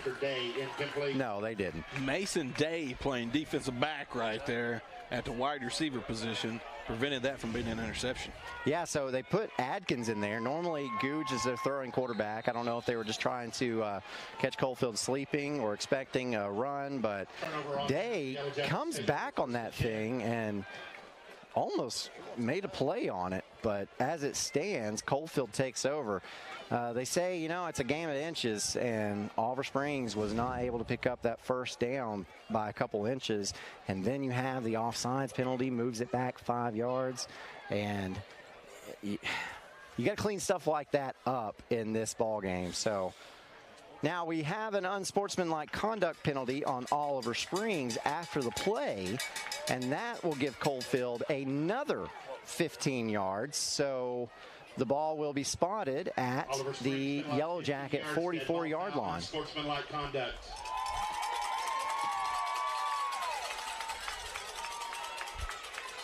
Oliver Springs cannot afford to just give Coalfield free yardage. Definitely not. Coalfield will take anything they can get, and they will punish you for it. Our PA announcer here at Coalfield, Greg Addington, is the best in the business. Yes, he is. Guys, you have no idea how much research and work he puts in to the Coalfield media production every Friday night, or all week long, really. And it's as comparable to a small college program anywhere in the Southeast, in my opinion, with Greg Addington. He does a great job as an SID, basically, for Coalfield. And he keeps up with every record and everything. It's impressive. On this Hammers first down, Cole Hines with it, tries to set up a screen to Henry. Henry catches it, and Henry with some running room picks up 9 on the play. He'll be just shy of the first down, but a good pickup on the first down.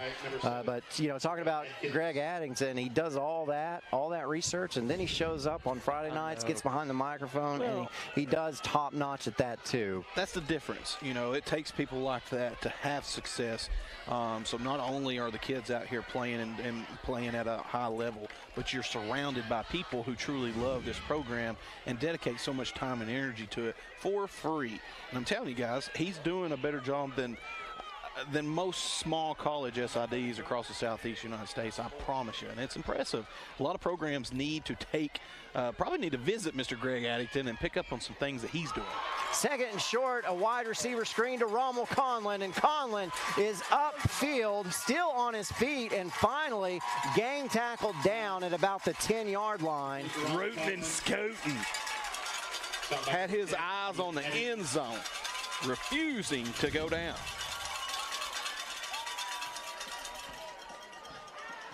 Yeah, you see the Chuck Fleischman replay, just doing a great job staying behind his blockers, getting every single yard that he possibly can up until the very end. Juking people out of their shoes. Huge pickup by Collins. Hammers first and goal from the 10 for Coalfield.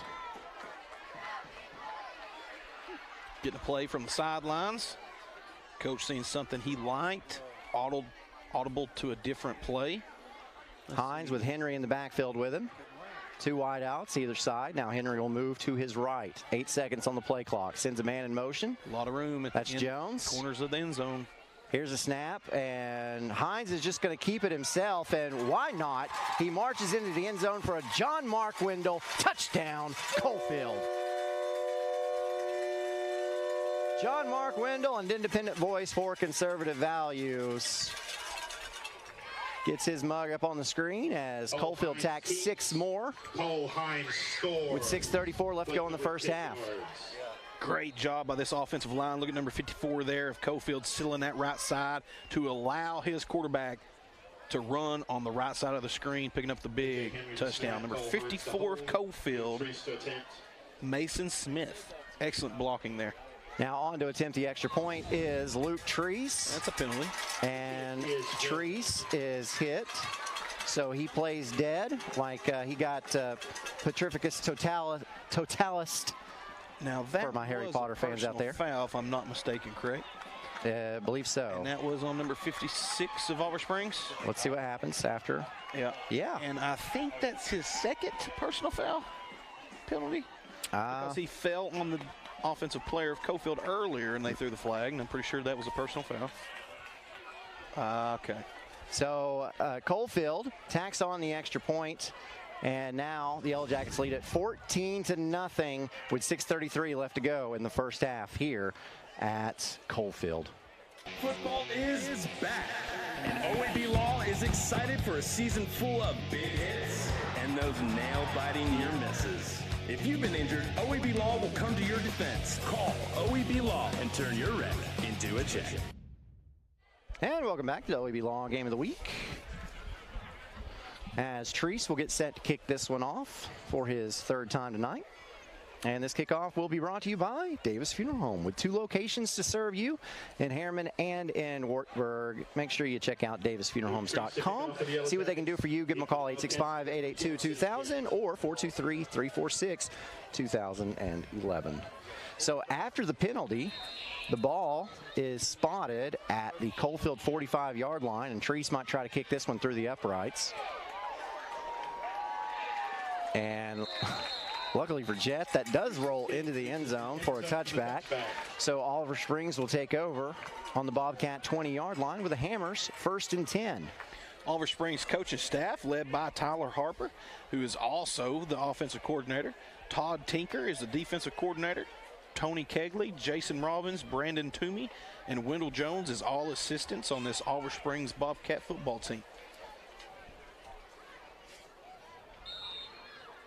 So Oliver Springs is going to be looking for an answer here. Day in the backfield, Gugin at quarterback. 2 wide receivers split out wide to both sides. Googe gets the handoff. Googe gives the handoff to Day, and Day rattles forward for about 2 yards. That'll bring up 2nd and 8. Number 23, Brock Jones in on the tackle for the Coalfield Yellow Jackets. I'll check that. That's number 27, Henry. Great play by the inside linebacker there. Colton Henry, junior on this Coalfield team. Ball on their own 23. So here is Googe on 2nd and 7. Quickly gets that pass out, and looking for extra running room is Javen Barger. And Barger's brought down after a pickup of a couple. Eli Roberts on the coverage for the Coalfield Yellow Jackets, stuck to his hip like glue. Limited pickup. That'll bring up 3rd and 5, so Oliver Springs facing another 3rd down. Some of these coaches for Coalfield, Jason Wilson is the offensive coordinator, Matt Jones is defensive coordinator, James Bells, Shelly Burgess, Ben Jackson, Tyler Keithley, and Daniel Shaw are all assistant coaches. So here's Gooch, fakes the jet sweep, and is met by Henry coming up from his linebacker position and picks up 2. That's going to bring up 4th and about 3. Henry read that the whole way. Good job by Colton Henry. Yep, nothing there. So Oliver Springs might be in a position to punt for the first time tonight. I'm sorry, the second time tonight, although I don't think the first one counted. Kind of getting, you got to be careful here if you're Oliver Springs. You can't really afford another touchdown by Coalfield to go up 21-0. So you got to be a little strategic here in your thinking. I would have liked to seen a hurry-up play there and try to get a quick offsides penalty against Coalfield, but we're going to talk about it. All right, so Oliver Springs is going to take a timeout, and this timeout is brought to you by Patterson's Appliances, your small-town appliance specialists with big box pricing and fully stocked warehouse. Football is back, and OEB Law is excited for a season full of big hits, perfect plays, and those nail-biting near misses. If you've been injured, OEB Law will come to your defense and tackle any obstacles blocking you from scoring a full and fair settlement. Call OEB Law 865-546-1111 and turn your red into a check. Back at your OEB Law Game of the Week. While we have a second, let's run down a couple scores of interest. Maryville trails West at halftime, 17-12.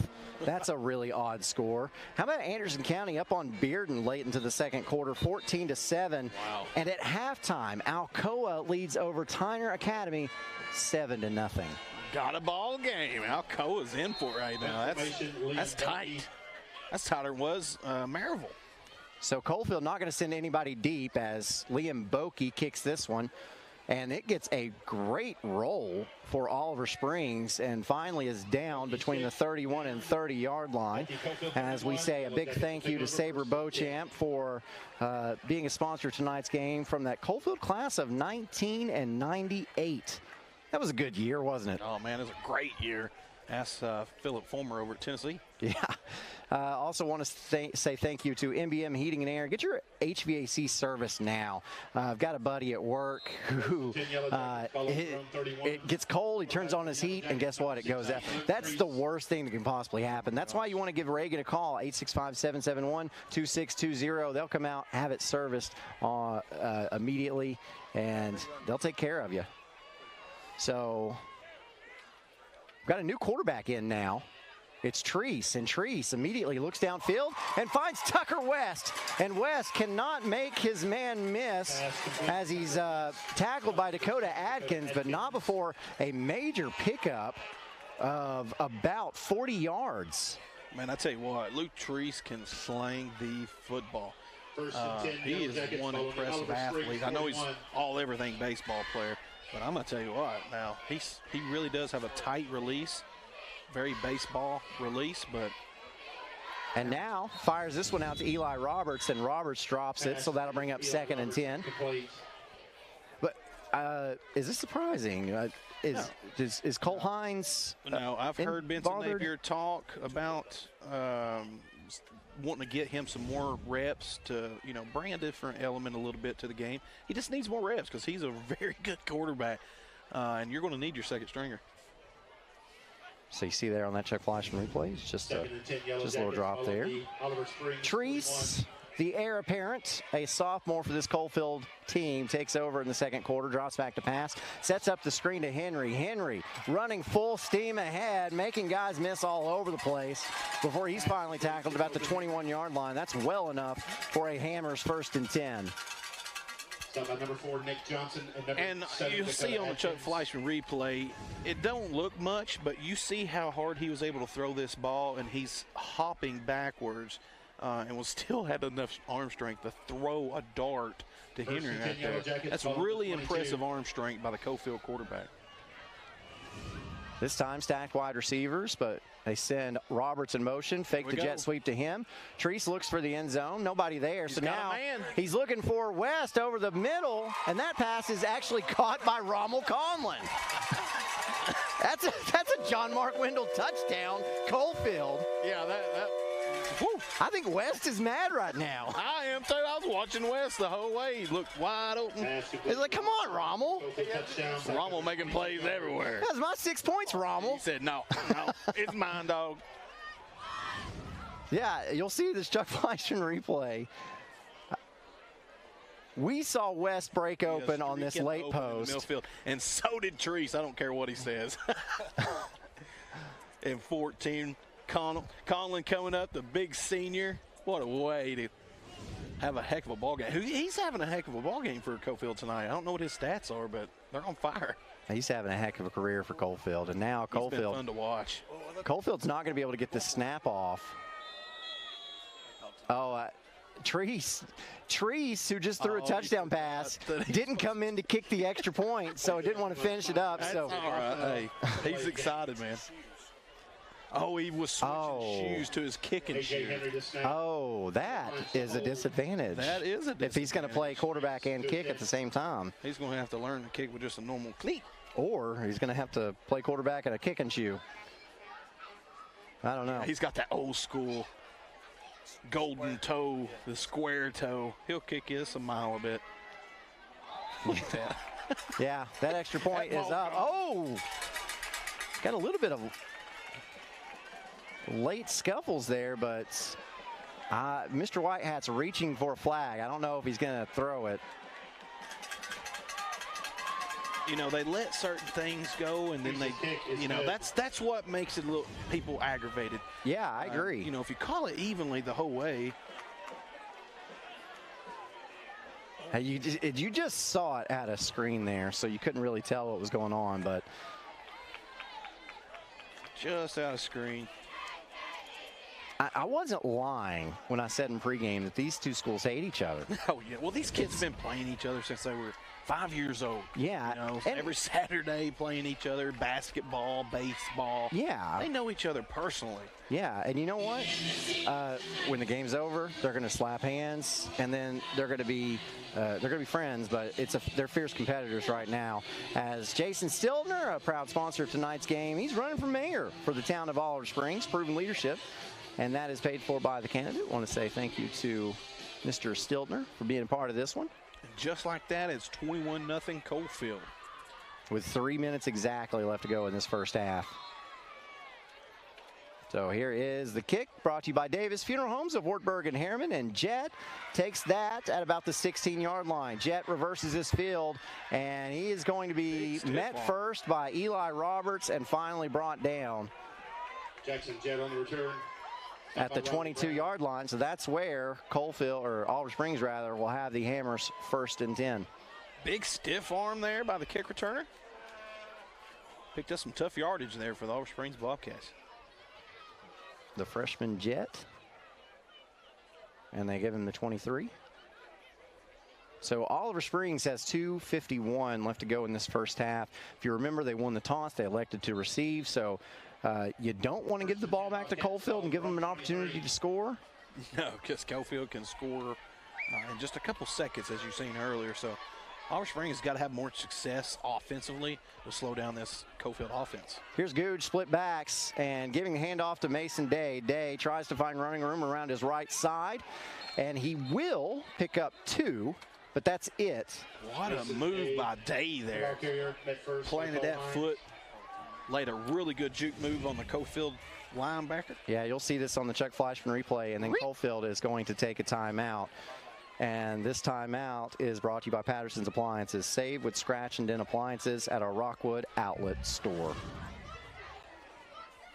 Evans Mortuary has been serving the needs of families in and around Roane County since 1976. As established members of our hometown community, we understand the security of dealing with people you know you can trust. We build our reputation on this trust. The Evans family appreciates the confidence the community has expressed in us over the years and will constantly strive to earn that favor. Evans Mortuary, 805 North Gateway.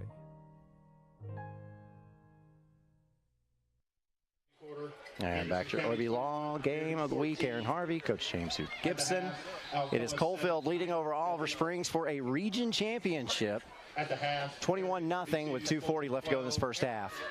Huge first half for the Coalfield Yellow Jackets, jumping all over the Oliver Springs Bobcats, 21-0. Second quarter. Let's see how this Oliver Springs offense responds here late in the first half. 2-minute drills, probably not a strong suit of this offense. Well, just because they haven't been able to run it because their throwing quarterback, Googe, has been out all year. Yep. Just uncomfortable. See if they can provide some pass blocking here. Screen, nope. Googe gets it to Day, and Day is brought down at the 20-yard line. That is a loss of 4. Yeah, it was a screen, but some of the offensive linemen didn't pull out there. That'll bring up 3rd and 13. So another 3rd and long for Oliver Springs.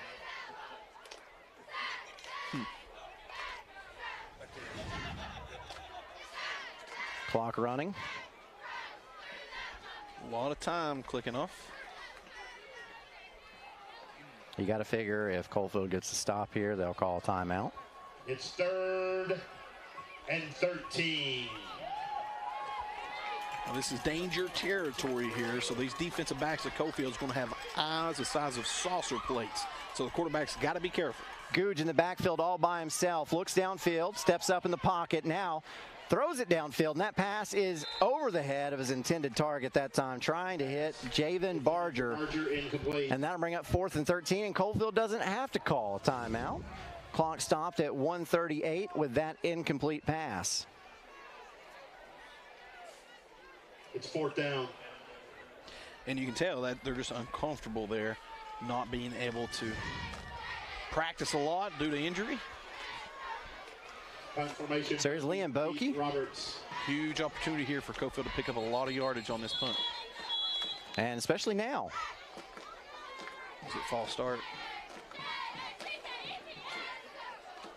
It is false start. That'll cost Oliver Springs 5 more yards. And that makes the snap to the punter even more important.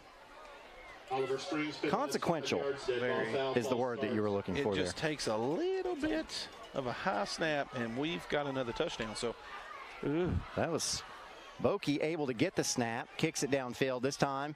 Coalfield sends Roberts downfield. Roberts will pick it up off of a roll, and he's going the wrong direction right now. But now turns it upfield. There's a flag on the far side of the field as Roberts brings it inside the 30-yard line, about to the yard to gain for Oliver Springs. Tackled by number 18, Liam Bokey. But a flag about where Roberts was normally is going to indicate that this is on the return team. A block in the back or a hold normally.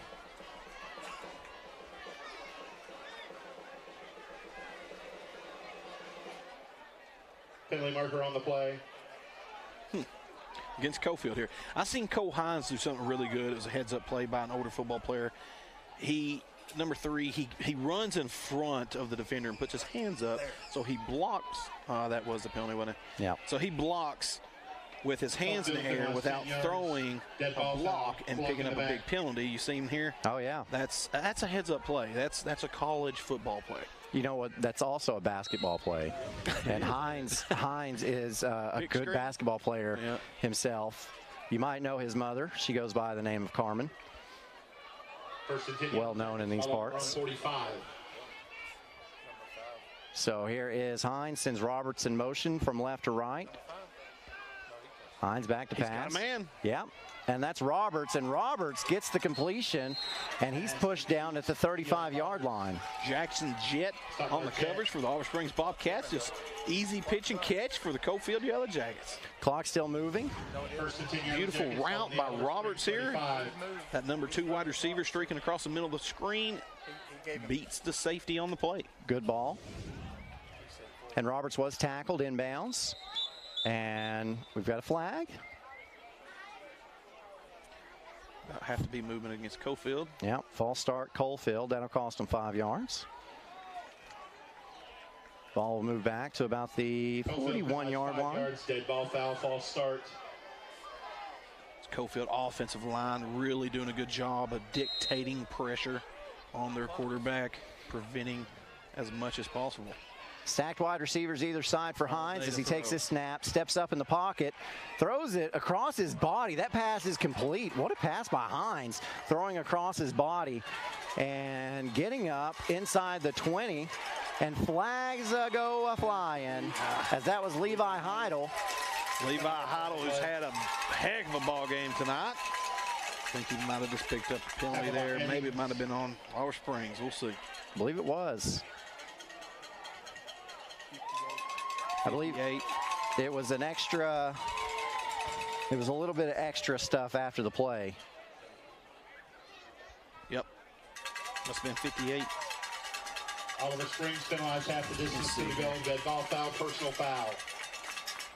All day to throw. Great job by the Coalfield offensive line. Good job by Cohen stepping up, finding somebody open. Good catch. Picking up some tough yardage here. And we missed the penalty there because we've got to get to the play. Here is Hines. Still, again, with all day to throw. Hines going to step up and throw it. What a play by Cole Hines. That's a John Mark Wendell touchdown. And that is to Tucker West. And West was going to get that one. Yeah, he definitely wasn't going to let somebody cut him off on that one. Yeah, that's his second touchdown catch of the game. If Rommel Conlon hadn't have robbed him of one, he would have had 3. We're going to have to have everybody get on to Rommel for that. Yeah, I mean, Rommel, he's cheering him on. Oh, yeah. It's both seniors for this Coalfield Yellow Jackets football team. Treese on to attempt the extra point. Snap, set, kick on the way. And that kick is good. Coalfield makes it a 4-score game with 33 seconds left as we will watch this Chuck Fleischman replay and tell you that you're tuned in to this edition of the OEB Law Game of the Week. And we're watching this for the penalty.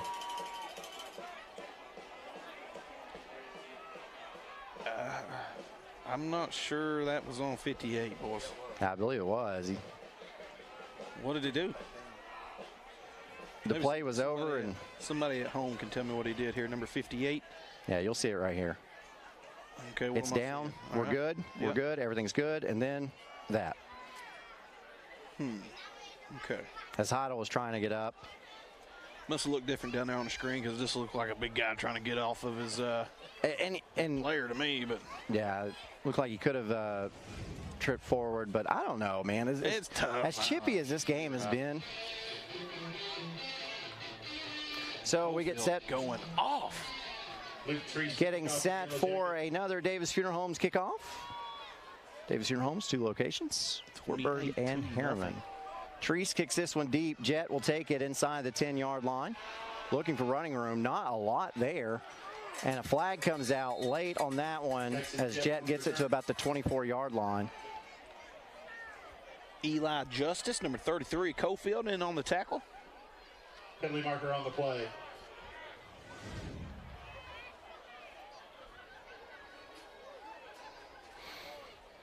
Coalfield hurries down the line, maintains lane responsibility. Big number 33 coming in on Eli Justice, making a really good secure tackle. And they call it a block in the back. And that'll cost Oliver Springs some penalty yards. Coalfield going to the state championship in middle school football. I believe Wartburg Central's going to the state championship, and Region 2 or whatever classification for middle school football. And Kingston is going to the next classification for the state championship in middle school football. So we've got a lot of talented middle school football programs in this area. So it's going to be fun high school football to watch in the future. So here's Adkins with that veer look, that wishbone kind of look. Hands off to Day. Day rumbles forward. The Tinker brothers up at Wartburg Central. Coalfield alumni. Had a very good career down here playing high school football for the Coalfield Yellow Jackets. Wartburg was able to land him as a middle school head football coach, and he has exceeded tremendously And that is how our first half will come to a close. It's Coalfield out front with a 21-point second quarter, leading this one 28-0 at halftime on your OEB Law Game of the Week. A college degree can't be earned in just one day, but can be achieved by doing our best together, just one day at a time. From getting a great start with your Roan State Success Coach, to learning together in the classroom, accessing free tutoring in the Learning Center, and working one-on-one with your instructors. Together, we succeed, one day at a time. Oh, and free tuition helps. So apply at roanstate.edu now, and let's succeed together. Patterson's Appliances has been helping families like yours find quality home appliances from trusted brands including Whirlpool, Maytag, and KitchenAid for over 55 years. Our knowledgeable appliance specialists know how to outfit your kitchen or laundry room with the right appliances to meet your needs. We service what we sell with our own in-house factory-trained service technicians, and for the DIYers, our parts department is always ready to help customers find the appliance parts they need. Patterson's Home Appliances, because we care. Honey, they're back. Come on!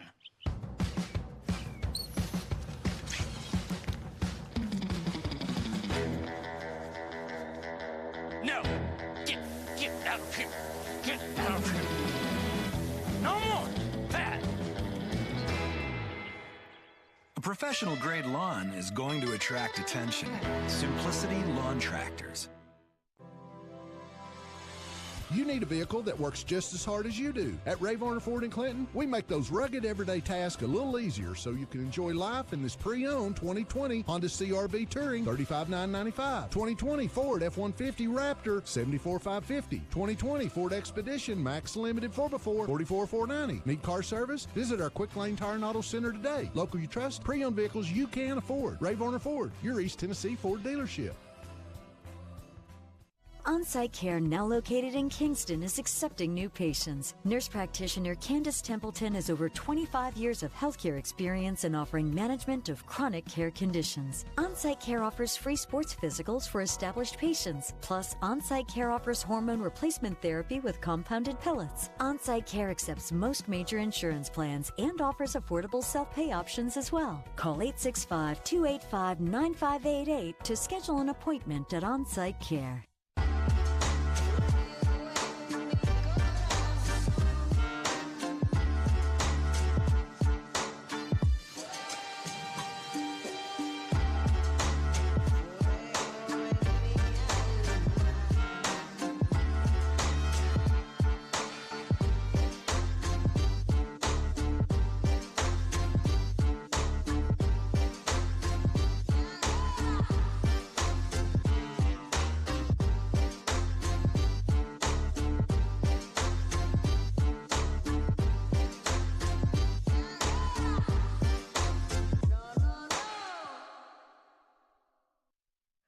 And welcome back into your OEB Law Game of the Week. Aaron Harvey here with you, and Coalfield leads this one so far 28-0, this game for a region championship, and Coalfield bounced out, had a 7-0 lead at the end of one, but then had a 21-point second quarter to go up 28-0 at the half. And I'm pleased to be joined now by State Representative John Mark Wendell. And how are you today, sir? Excellent. Good game so far.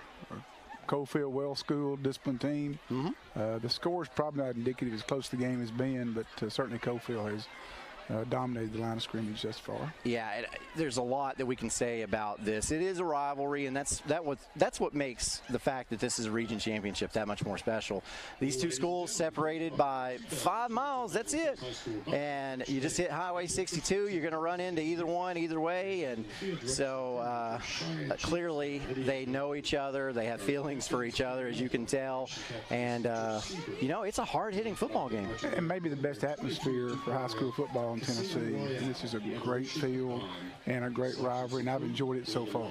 And you like this time of year, it's football weather. The grass starts turning a little bit yellow, but that field out there is in really good shape. Absolutely. I've enjoyed it much, and I'm looking forward to a good second half, and I anticipate that Oliver Springs will bounce back and bring them to the second half.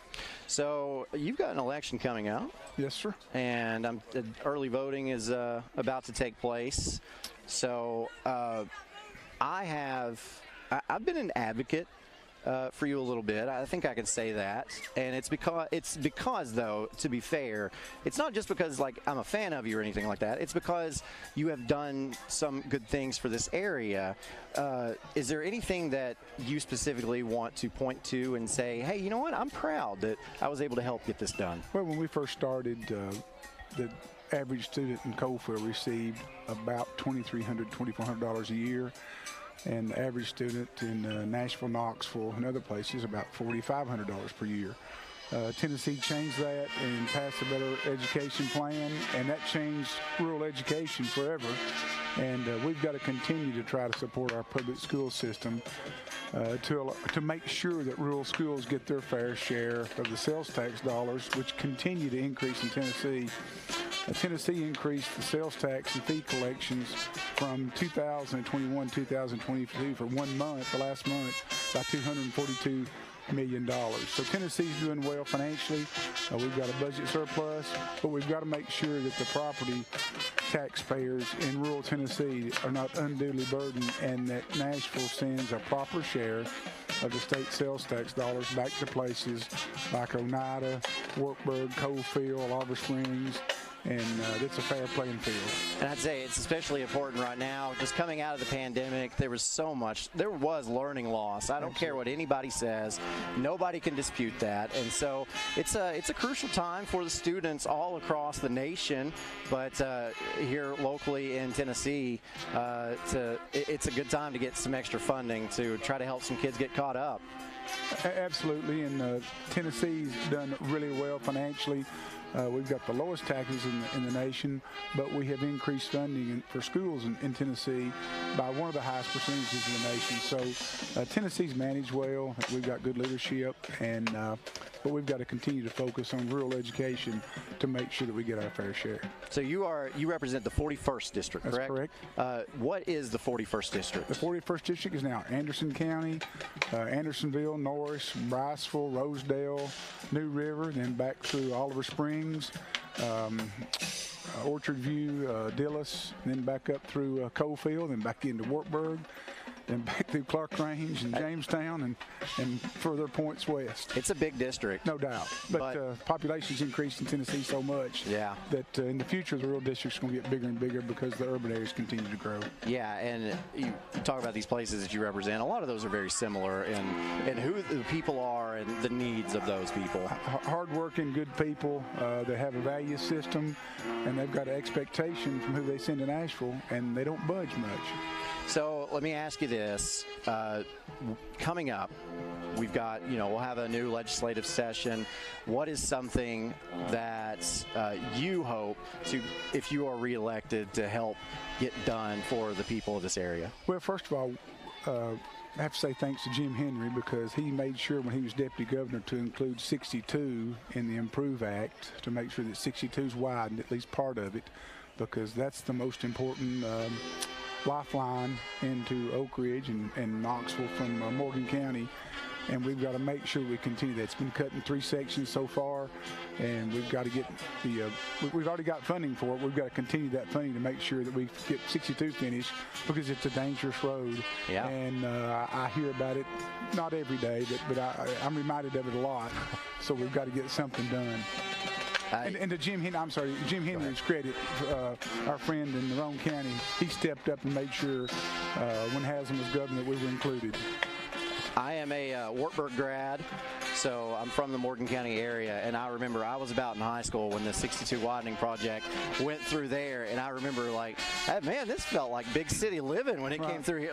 But it makes a huge deal because you've got tractor trailers and trucks that are wanting to go that way to avoid the interstate, so you make 4 lanes, and then that helps grow the economy through places like Coalfield and Wartburg. Absolutely, and I'm thankful we got 27, and we're lucky to have Yeager, and also the Lieutenant Governor Randy McNally, so we're going to get our fair share. But believe me, 62 is my focus, and we've got to continue to work on that to make sure that it happens.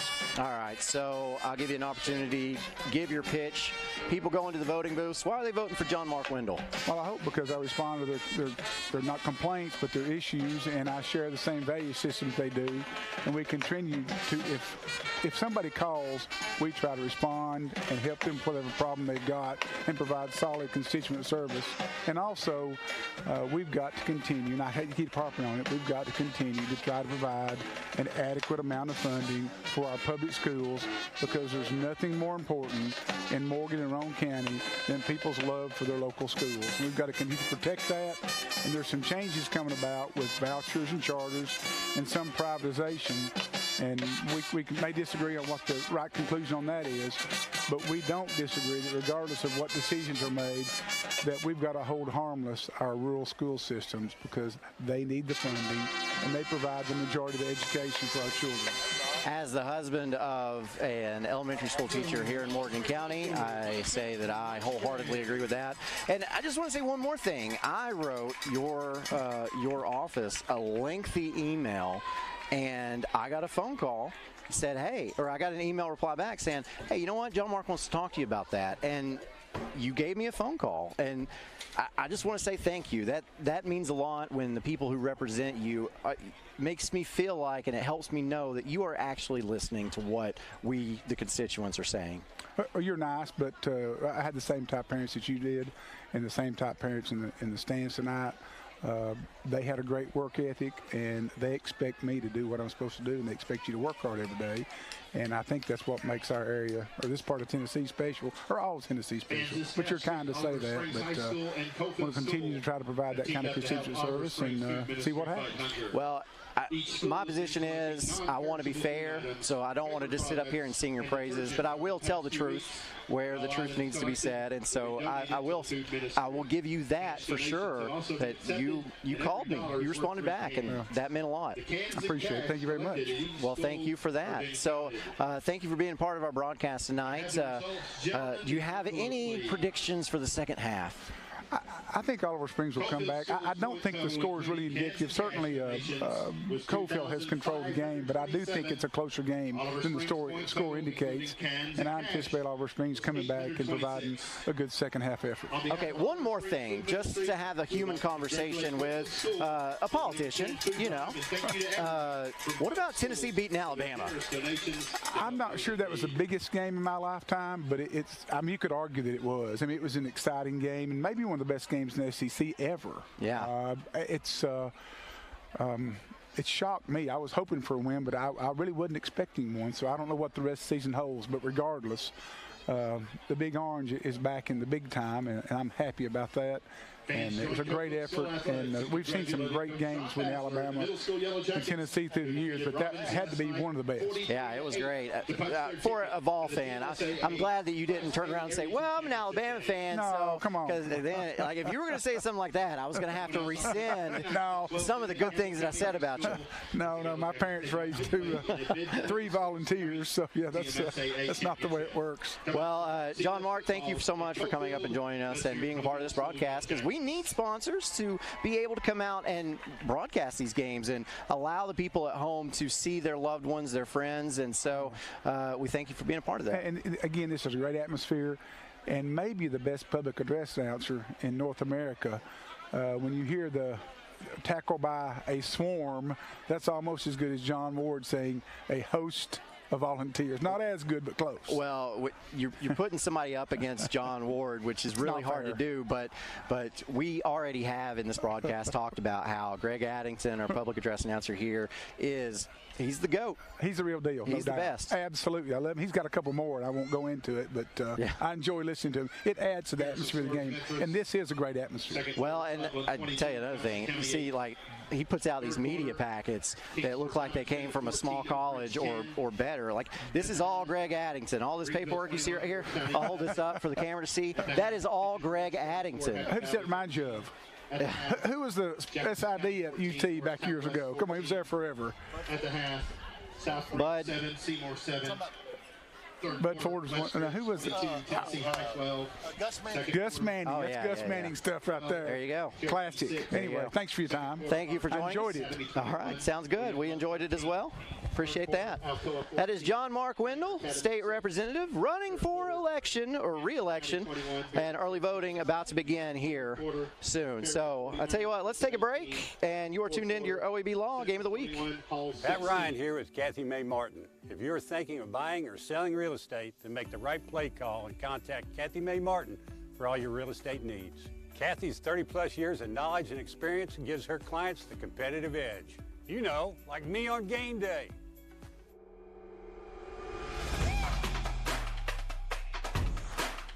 Kick is up and it's good. Kathy Mae Martin for all your real estate needs.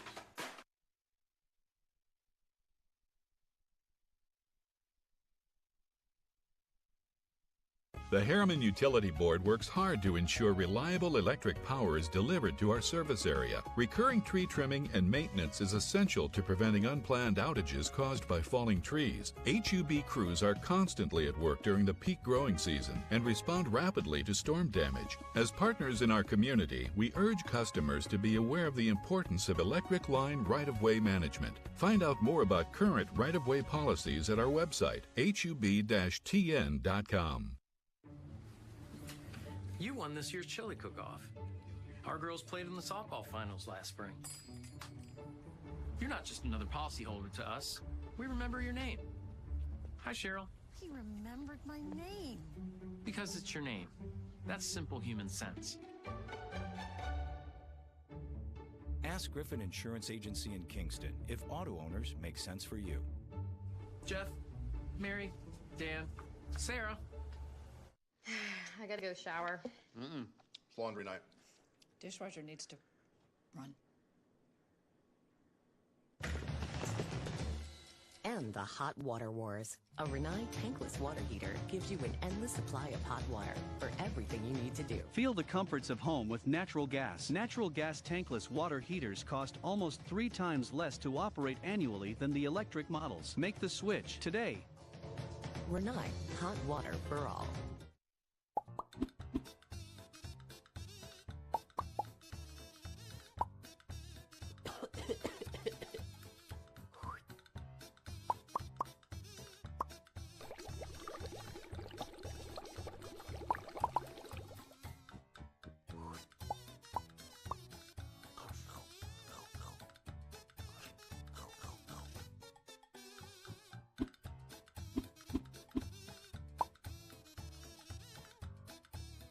$1952. That's the year Hammers opened the first store in East Tennessee. Now there are 5 stores and there's always something new. Like in Hammers' popular ladies' boutique department, you'll find the lowest price possible on new arrivals every week. Find similar deals in the men's department and the expanded rug department. Plus, special purchases always offer surprise savings. You never know what you'll find next at Hammers. Football is back, and OEB Law is excited for a season full of big hits and those nail-biting near misses. If you've been injured, OEB Law will come to your defense. Call OEB Law and turn your wreck into a check. And welcome back to your OEB Law Game of the Week. James Gibson, Aaron Harvey, taking you along for the ride as we get set to start the second half with the Davis Funeral Homes kickoff. It will be Oliver Springs kicking the direction of Coalfield.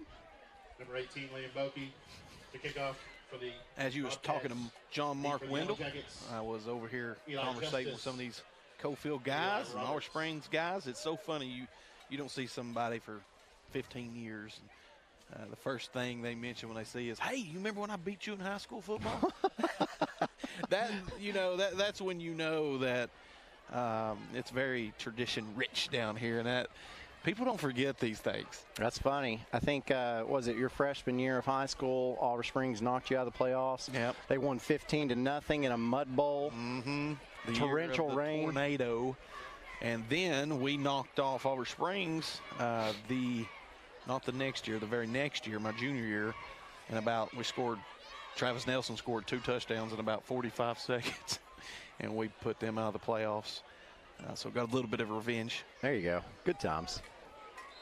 So our Davis Funeral Homes kickoff, it is Liam Bokey kicking this one off.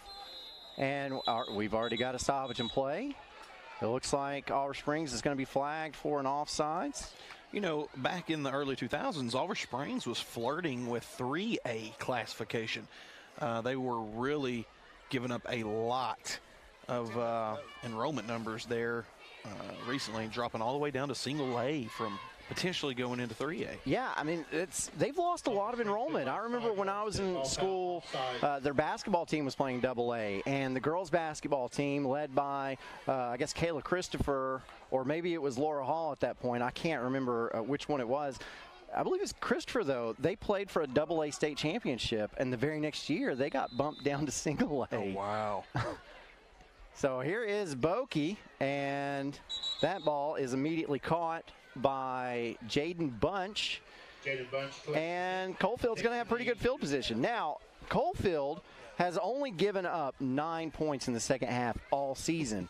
But to add to that, Oliver Springs has not scored a point in the third quarter all season long. They're going to get challenged here tonight because Coalfield ain't going to give them anything. I don't care if they've got their 8th graders in there. It's going to be hard to score in this Coalfield bunch. So Oliver Springs is going to have to try to force some turnovers, try to get Coalfield a little uncomfortable, stop the big plays. Yeah. Yeah, Oliver Springs being outscored in the third quarter this season, 35-0. That's usually a telltale sign of depth. Boy, we've got an overload formation here. And we've got another stoppage in play. It's a delay of game on Coalfield. Cole Hines is looking around. It's like Mr. Hines. He was pointing downfield as if maybe the play clock wasn't. That was the fastest 25 seconds I've ever seen. That ball foul delay of game. I kind of agree with him. So 1st and 15, Hines. Formation, 5 to the bottom. And now Henry in motion. Hines pump fakes. Under a lot of pressure now, breaks free of it and gets up the left sideline. Hines run out of bounds, but not before picking up that hammers 1st and 10. Cole Hines picking it up with his feet, man. He really seen nothing was there. Bounced around that pocket. You see here, pump fake. Big 66 coming down at him. Forced out of bounds. Does some Johnny Manziel moves. Rolls outside, picks up a huge first down for Coalfield. Coalfield is so dangerous because of Hines, because any defense that plays against Coalfield, they have got to account for a running quarterback. You do, and Cole Hines is always composed. He never gets out of character, and that's what you look for in a quarterback. So Hines throws this one out to Roberts, and Roberts is free to the 10-yard line, to the 5. He's going to try to make it into the end zone, and he will. That's a John Mark Wendell touchdown, Coalfield. It took 25 seconds, but the Yellow Jackets are back on the board again. It took 25 seconds for the line judge to get down there and call a touchdown. And now, as Brad Jones points out, we're facing a running clock in this regular season region championship and game. Oliver Springs really isn't playing that bad, but what a play here by number 42 of Coalfield. I mean, you can see smoke rolling off his cleats. Yeah, and then to finish this play, because he could have gone out of bounds, but he made sure to take that step inward. Yeah, he was looking to punish the Oliver Springs defender there. Snap, set, kick on the way. It's up. It's good. We've got a 35-0 ball game with 11:32 left to go in this third quarter on your OEB Law Game of the Week. Football is back. And OEB Law is excited for a season full of big hits, perfect plays, and those nail-biting near misses.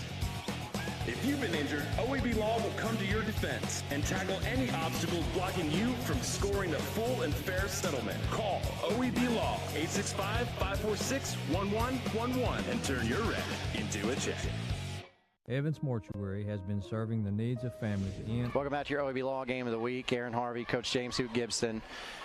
You know, if you'd asked me who I thought was going to win this football game, I would have said Coalfield, and I would have said probably by a couple scores. But it's not that. Coalfield is dominating this football game. Yeah, you know, you're really wanting to see Oliver Springs fight a little bit more, keep that score a little bit closer. I was thinking Oliver Springs would come out running the football more. They had some success early on, kind of started getting behind, had to go to the throw game some. And the ball game just kind of got out of reach. So the big thing is there's still plenty of time in this ball game. Oliver Springs can still improve on this season. So, hey, let's get out here and work on our craft and get better at what we do. Don't just give up here in the third quarter. Keep striving on trying to improve on what we're doing. All right, so a couple things of note. The play clock has not been running. So when Hines looked up and he was pointing because the play clock still said 25. So he didn't realize that it wasn't running anymore and ended up getting that delay of game penalty. And now we've got a long pause here for some reason. But guys, we have a grand opening at Crooked Fork Farms on November 1st. If you're out there and you're in the market for some farm fresh beef or pork or farm products, visit crookedforkfarms.com. November 1st, grand opening at their store location in Wartburg, Tennessee. That's exciting. You got an address for that? 198 Liberty Road, Wartburg, Tennessee. So here is the kickoff from Treese, brought to you by Davis Funeral Homes, taken by Jet at the 15-yard line, and Jet looking for running room up the field. Still on his feet, that young man. Look at him go. Gets up close to the 40-yard line. That's a great run by Jet. He's a great athlete for Oliver Springs.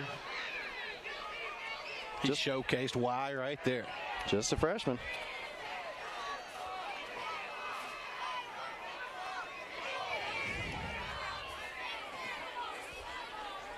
Good kick. Catches the ball in the air. Does the rest with his feet. 2 broke tackles, 3 broke tackles.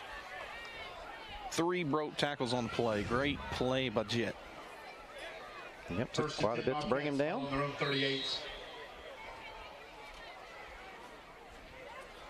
So Oliver Springs will have a Hammers first down at the 38-yard line.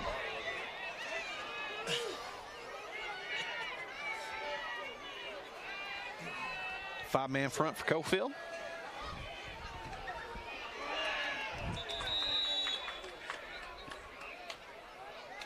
And not much there. Cole Jackson, the ball carrier.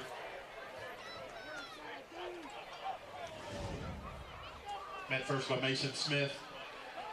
Coalfield. Oliver Springs had a really good push there by the offensive line. Coalfield just doing a really good job of coming in behind that. 2nd and 8, Bobcats following getting a good screw tackle. Ball at the 40 will bring up 2nd and 9.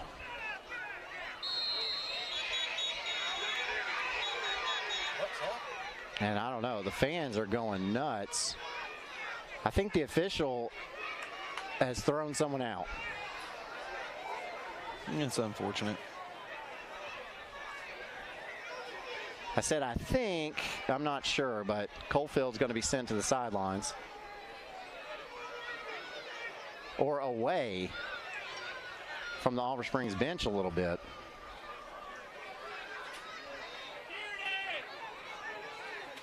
Some fired up people over on that Oliver Springs sidelines. Still hanging out down here. Looks like law enforcement is going to escort that man up out of here. This is uncalled for, man. You just can't act like that. Right, wrong, or indifferent. I feel you, big dog. Too many kids out here, though. Yeah, it's emotional. It is. Everybody's going to get emotional, but what you have to remember at the end of the day is it's kids. It's kids playing a game. And I understand. Word in that game, G-A-M-E. Yeah. You know, I mean, let's not get it twisted.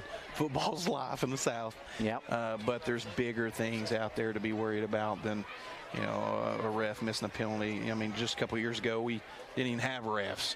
A lot of games were canceled due to ref shortages. So, hey, let's back off those guys a little bit.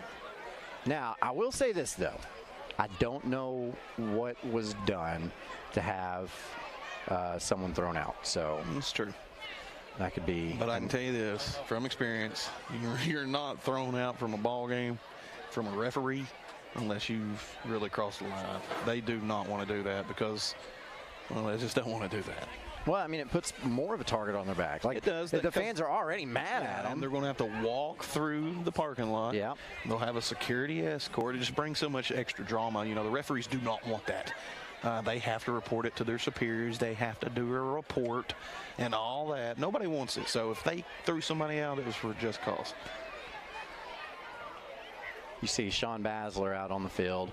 Long time football mind down here running the athletics of Coalfield Middle School and High School. Sean's a big guy. Big personality, too. Yeah, I remember when I went to Washington, D.C., Sean was one of the chaperones, yes. Buddy, he led the pack everywhere we went. We walked all over Washington, D.C., and it was hard to keep up with him. Yeah. Unfortunately, that was about 20 years ago. So. He wore us out. Well, I mean, he was a big guy back then, too. I mean, as we heard earlier, Coalfield trying to win their 9th state championship in middle school football coming up next week at Campbell County. Wartburg Central Middle School playing for their 2nd state appearance in career history. We got some blue lights. Yeah, just making sure individual gets on and out of here so they're not having to escort the referees too much after the ball game.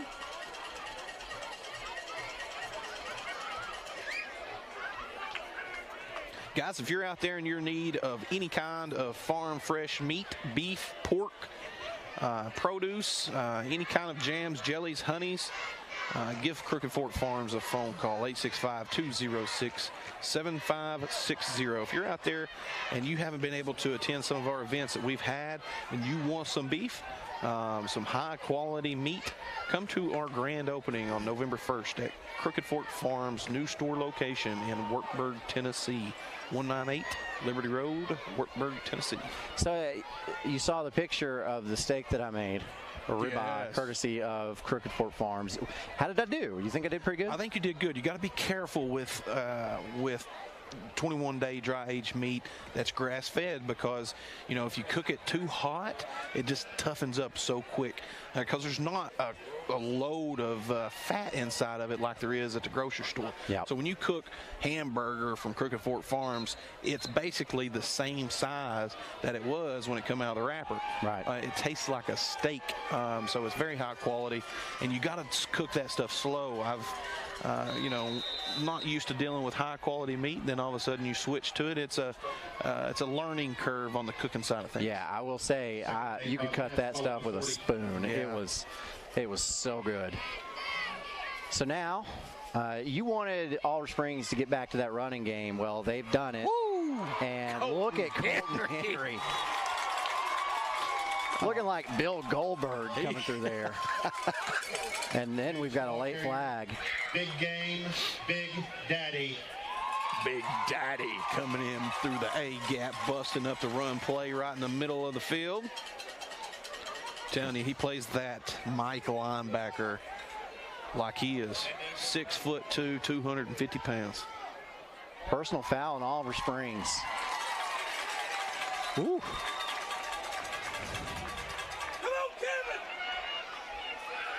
And he just comes straight up the line. Let's.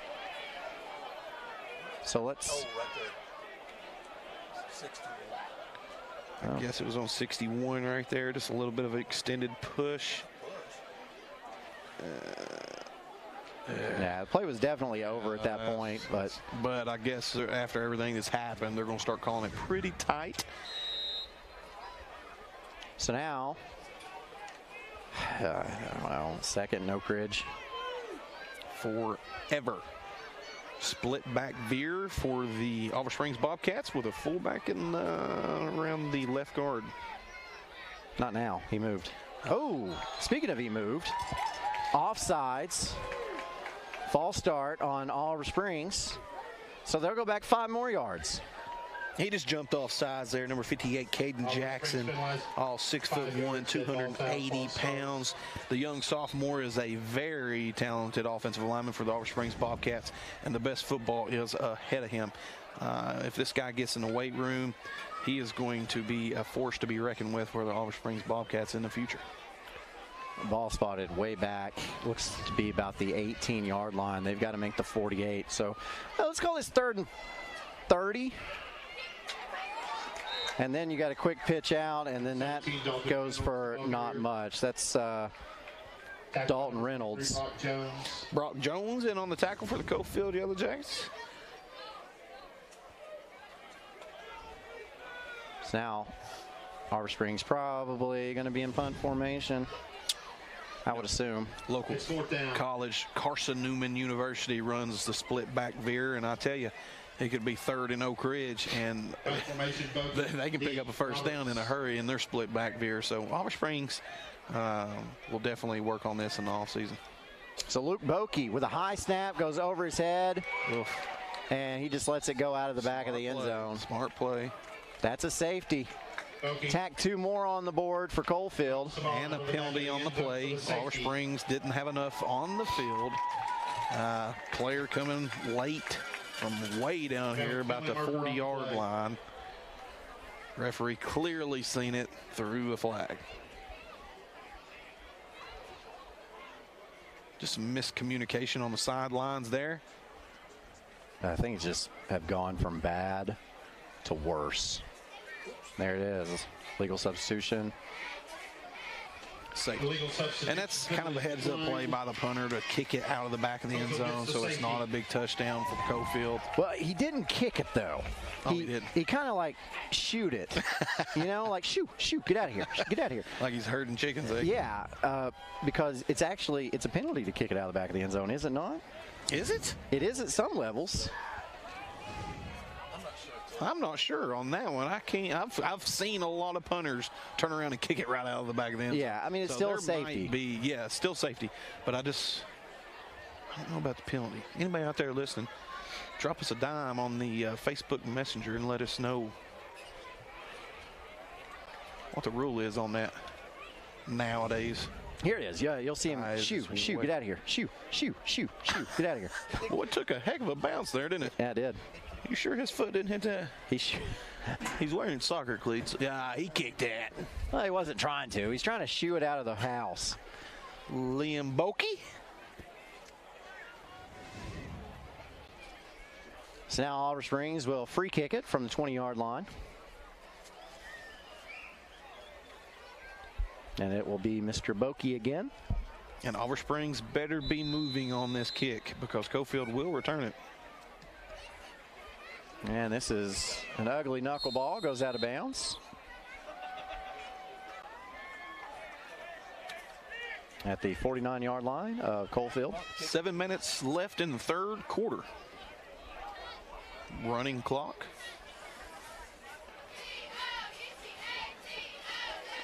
Still a lot of ball game left for the Oliver Springs Bobcats.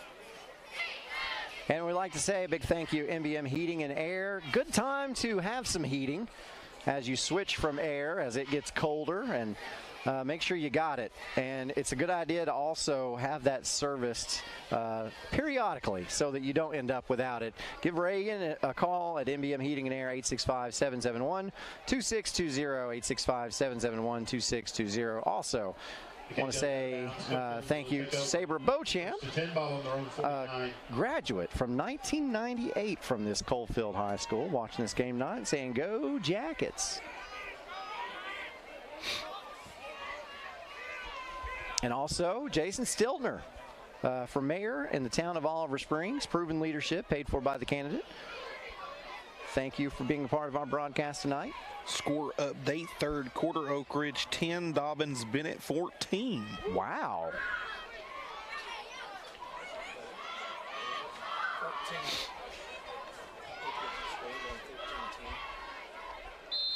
Okay, Alcoa 35, Tyner Academy 6. Wow, okay. Starting that one up. Starting to separate there, but we'll looky here. Anderson County 28, Bearden 14. Wow. And here is Luke Treese at quarterback, runs out of bounds, loses a couple yards on the play. Luke Treese keeps. I believe they're going to say he lost one, bring up second 11. You see the Chuck Fleischman replay. But how about, that's a huge statement for Oliver Springs. I'm sorry, that's a huge statement for Anderson County. Yeah, huge. I was confused there. Yeah. Anderson County, up 28-14 against 6A Bearden, who Bearden, a lot of people consider one of the best defensive teams in the East Tennessee. Yeah. So, hey, Anderson County doing some big-time things. Woo! There's Colton Henry on the carry. Tackle made by number 11, Kane Googe. Picked up by number 11, Kane Googe. Anderson County's wearing all black. Oh, and Anderson County wearing all black tonight against Bearden. Farragut finally pulled away from Fulton 63-24. Oof. Just tackle right here. Nope. Bloop. 3rd and 5, Yellow Jackets. Halftime, Oakdale 14, Harriman 7. Eagles win, and they're in.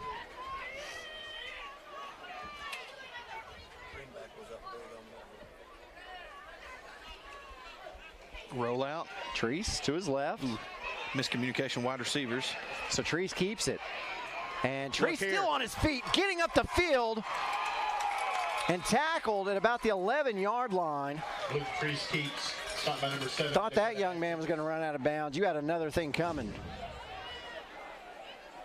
You see the Chuck Fleischman replay. Man, I cannot wait to see this guy in about a year or two playing quarterback for Coalfield. Very talented young quarterback. Great field vision, as you see there. Unfortunately for him, his big run is going to be brought back. Oh, that's always gut-wrenching. You're so wore out after that run, working that hard, and then you turn around and say, oh, I've got to go all the way back. Penalized 10 yards. All that was for nothing. So block in the back.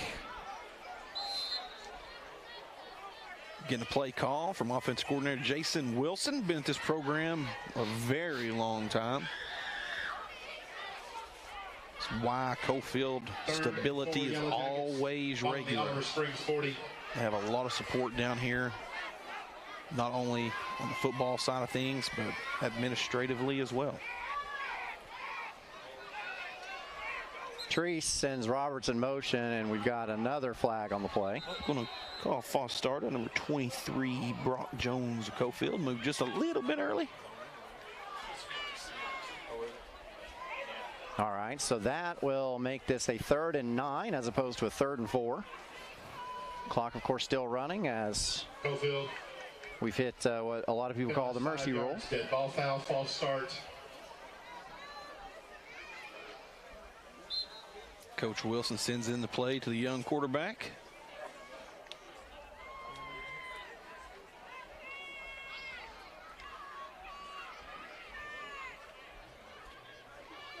It's always a disadvantage when your play clock is not working for the quarterback. Treese takes the snap, rolls to his right, fires this one, intended for Roberts. Goes through his fingertips, now to bounds, incomplete. Now to bring up 4th and 9. Quarterback gets his feet separated a little too much, and that ball will sail on him right here. Keep your feet a little bit closer together there. Stay tall, and you'll complete that pass. Speaking of passes. He can't hear you. Go down there and tell him that. Speaking of passes, what about Parker up at EKU? Absolutely breaking every record for the quarterbacks of EKU. Yeah, watched him play in high school. You knew he was really good, but what he has been able to do as Treese steps up on 4th down. That pass is intercepted. And Oliver Springs going back the other direction. It's Cooper Jones. Jones caught that ball, and it looked like he didn't know what to do with it. I think it knocked the breath out of him, to be honest with you, because Treese threw it like a rocket, and it hit him right in the gut. Watch this here on the Chuck Fleischman replay. Treese steps up, launches that football. Tackled by number 50. Cookie picks up what he can. Heck of a play by number 15. Following the Oliver Springs 46. So now Oliver Springs takes over. Hammers 1st down. Good learning experience for the sophomore quarterback of Coalfield. That's his first interception of the year. That's his first interception of the year, Brad Jones tells me, and that's impressive in itself. And the officials are going to stop the clock. I didn't know why. I still don't know why. Anyway, Kane Googe back in at quarterback. Googe, quarterback keeper. Runs, gets what he can, which is about 3. That'll bring up second long, and got a player slow to get up. But they do get up. He'll come off the field, and for Oliver Springs, that's Brady Woods. Woods, just a sophomore. Lowers the shoulder. Puts the impact on the defender. That's what you want to see out of a ball carrier. So Oz doesn't have to run another play here. So I wonder if they will. Guys, if you're in need of insurance of any kind, Samantha Kinney at Griffin Insurance can help you. Sam has been a certified insurance counselor for 10 years and can help you with any of your business needs. Give her a call at 865-376-3612 for a free quote. Coalfield 1 quarter away from a regular season region championship. They lead over Oliver Springs 37-0 on your OEB Law Game of the Week. Evans Mortuary has been serving the needs of families in and around Roane County since 1976. As established members of our hometown community, we understand the security of dealing with people you know you can trust. We build our reputation on this trust. The Evans family appreciates the confidence the community has expressed in us over the years and will constantly strive to earn that favor. Evans Mortuary, 805 North Gateway. A college degree can't be earned in just one day, but can be achieved by doing our best together, just one day at a time. From getting a great start with your Roane State Success Coach, to learning together in the classroom, accessing free tutoring in the Learning Center, and working one-on-one with your instructors. Together, we succeed, one day at a time. Oh, and free tuition helps. So apply at roanstate.edu now, and let's succeed together. Alcoa 35, Tyner 12. Back to your OEB Law Game of the Week. We're listening to some scores of interest from public address announcer Greg Addington as we get set for this fourth quarter. And West did end up beating Maryville by 2 scores, just like you said. Maryville wins it by 13, and now we've got flags as I think we're going to have a late hit out of bounds. But another flag was thrown after that. Levi Heidel. We'll get the official. Couldn't quite see from my angle. Personal foul on Coalfield. See here in the Chuck Fleischman replay, right on the sidelines. Dakota Adkins. Pretty close play right there. It's hard to tell, even from the replay. Nevertheless, that'll move Oliver Springs up. 15 yards, dead ball foul. We'll let you know where they spot the ball. Ball spotted at the 30-yard line. Oliver Springs in no hurry, trying to run as much time off that clock as possible. Kane Googe in at quarterback, split backs, 2 wideouts to the right, high snap. Googe goes back to get it. Ball still on the ground. Ball still on the ground, and finally picked up. Who else? Looks like Big Daddy Henry. Who is that? It is not. And we've got a flag, another flag. That's Riley Brown. What a play right there by Riley Brown.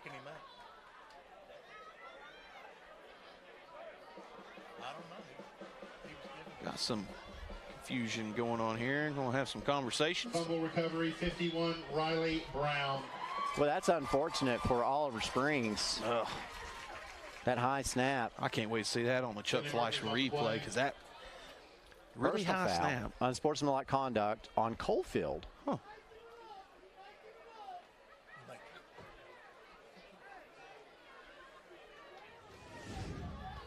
All right, so this ball just kept going.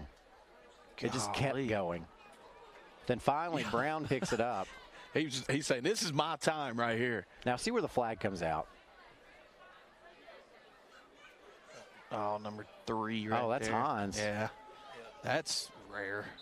Coalfield penalized. Something must, I mean, for him to go off like that, something must have been said. Still can't have it, though. Well, he was. 32. But you want to see your quarterback stand up for your teammates. That's it. You know Yeah, what I mean? that's what he was doing. That builds confidence in him, and you kind of expect that. And Hines back in the game. You Henry. might see him go deep right here. In the backfield with him. Sends a man in motion. That's West. West with the carry. Shake and bake. And still on his feet across midfield down to the 40. And as a matter of fact, that's not West. That's Levi Heidel. Heidel having a ball game for Coalfield tonight. Check out his stats later on. Just a quick jet sweep. Hold on to that football high and tight. Do some shake and bake. Outrun everybody else. Great speed by the youngster.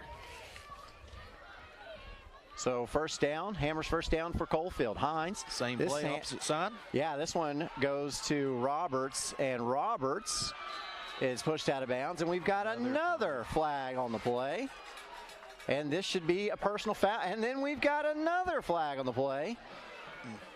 Coach Harper's going to have to call a timeout and have a team huddle if it don't get carried away here. Yeah. I mean, we're speaking from experience. We have seen this happen a lot for Oliver Springs over the past 15 years. So you're going to have a late hit out of bounds, and then you're going to have an unsportsmanlike conduct penalty. I do believe.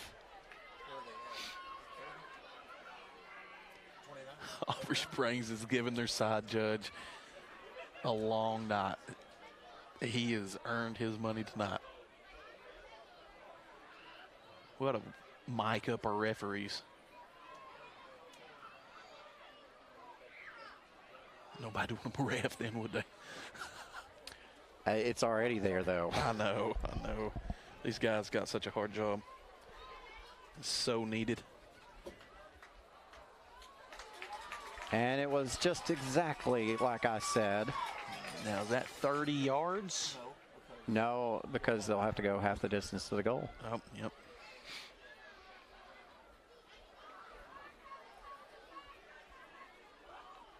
They'll mark one off. Then they'll mark the second one off. If that penalty took place at the 30-yard line, then you mark off 15 yards to the 15-yard line, and then you mark off the other one to the 7.5-yard line. Let's see what we see here.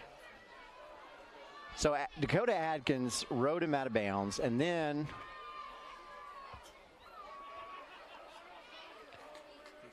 what are they doing? Just jawing? I couldn't quite tell. I don't know. Come out, Yellow Jackets. Either way you go, he's right in front of Coach Harper, and he's not really arguing it much. So, hey. All right, well, Coalfield takes a timeout. This timeout brought to you by Patterson's Appliances. Check out the new store at 1067 South Walnut Avenue in Cookeville, now open for business.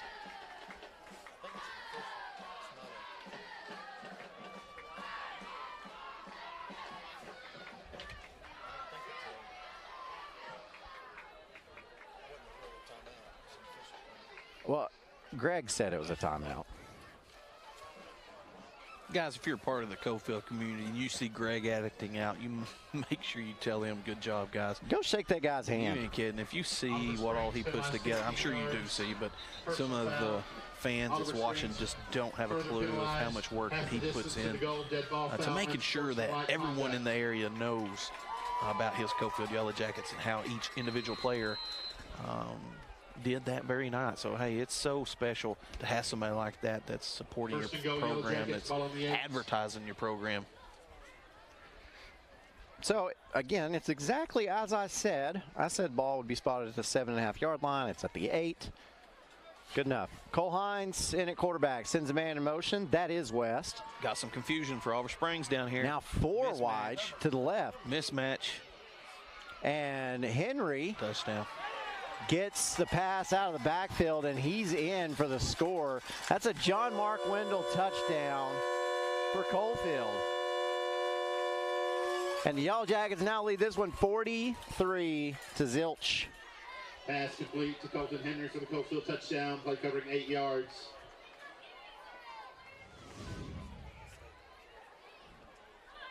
So they had quads to the left side of the field. Oliver Springs did not adjust. And then just threw a little swing pass out to Henry. Henry had the blockers out in front of him and just walked unabated into the end zone. Little punishment there for the offensive line of Coalfield. Of the Oliver Springs DB there. So here is Treese on to attempt the extra point. This extra point is up. It's good. Coalfield adds 7 more. Yellow Jackets now lead it 44-0 on your OEB Law Game of the Week. Patterson's Appliances has been helping families like yours find quality home appliances from trusted brands including Whirlpool, Maytag, and KitchenAid for over 55 years. Our knowledgeable appliance specialists know how to outfit your kitchen or laundry room with the right appliances to meet your needs. We service what we sell with our own in-house factory-trained service technicians, and for the DIYers, our parts department is always ready to help customers find the appliance parts they need. Patterson's Home Appliances, because we care. And welcome back to your OEB Law Game of the Week. Somebody said they smelled a fire, and I think it's the grill, but then our cameraman looked over and said, a runner down there and tell him to bring us one of those hot dogs.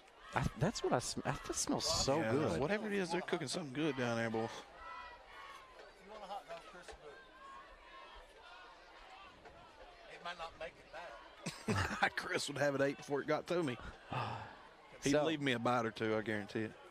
4.5 minutes left to play in this one. I think it's safe to say Coalfield is going to win this one. Treese to kick off. Deep jet.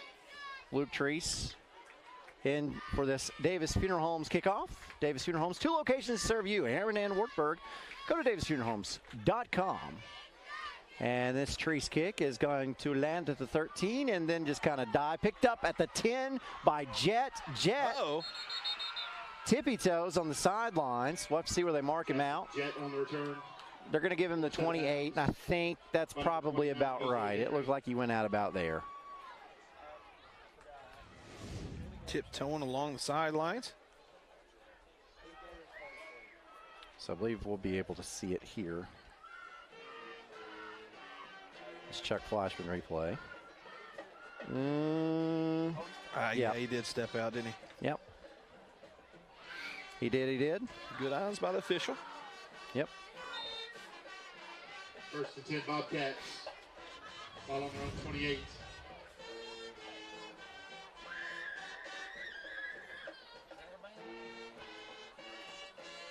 Googe back in at quarterback, split backs, 2 wideouts to the right, 1 to the left. Googe takes the snap. Handoff and makes it up to the 30-yard line. Number 24, Lucas Thacker, the ball carrier. Stopped by Colton Henry. And yeah, that's Liam Bokey in a quarterback. And Lucas Thacker on the carry for Oliver Springs. Picks up 2. Second and 7 Bobcats. Coalfield has really moved around all night long defensively. Wreaked havoc in Oliver Springs' backfield. And Oliver Springs has had no answer. And another high snap. Bokey going back to get it. He won't have it in time, or will he? Well, there's scrambling for it down here. Let's see who comes up with it. They're giving it to Coalfield. Another high snap. 2 high snaps in a row have ended 2 Oliver Springs drives in a row. Connor Conlon coming in with the big fumble recovery. Wow.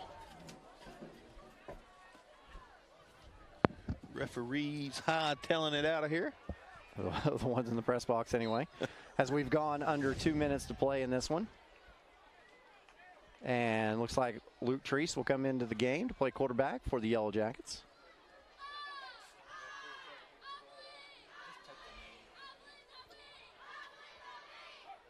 Sends the play in.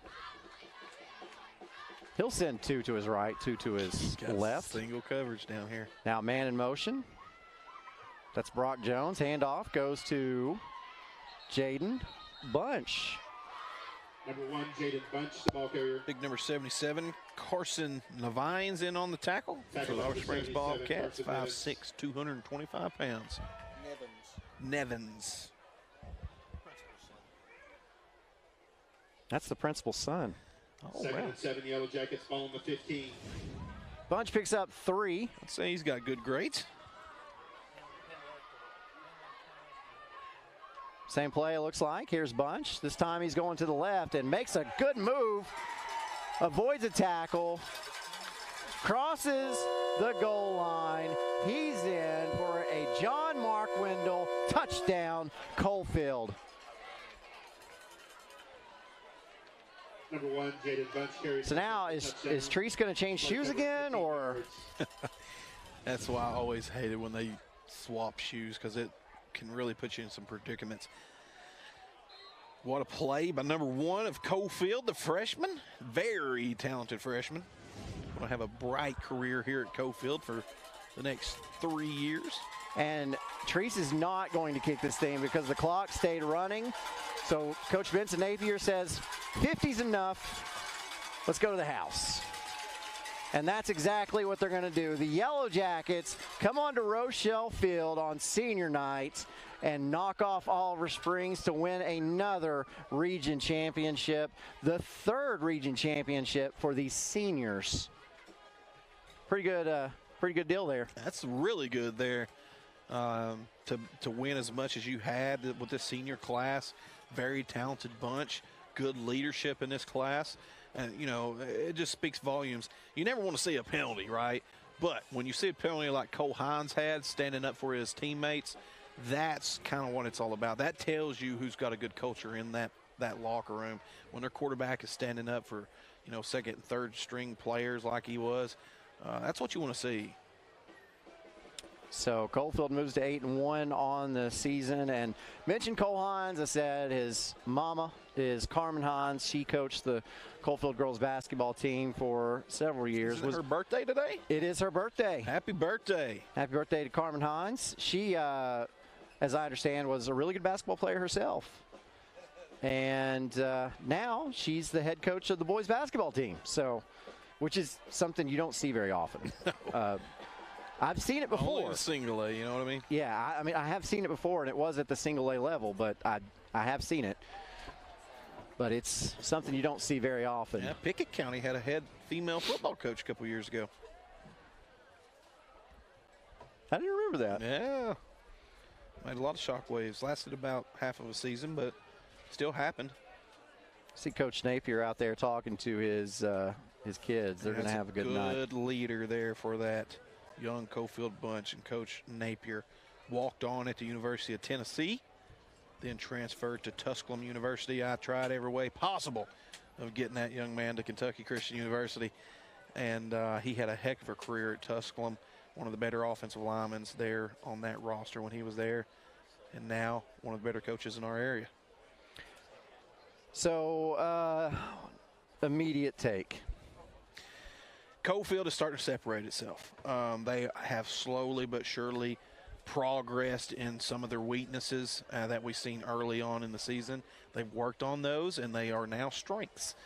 So this Coalfield team that got embarrassed a few weeks ago is a different-looking bunch. And if you play that ball game all over again, I think you're going to see a dramatic difference in the score.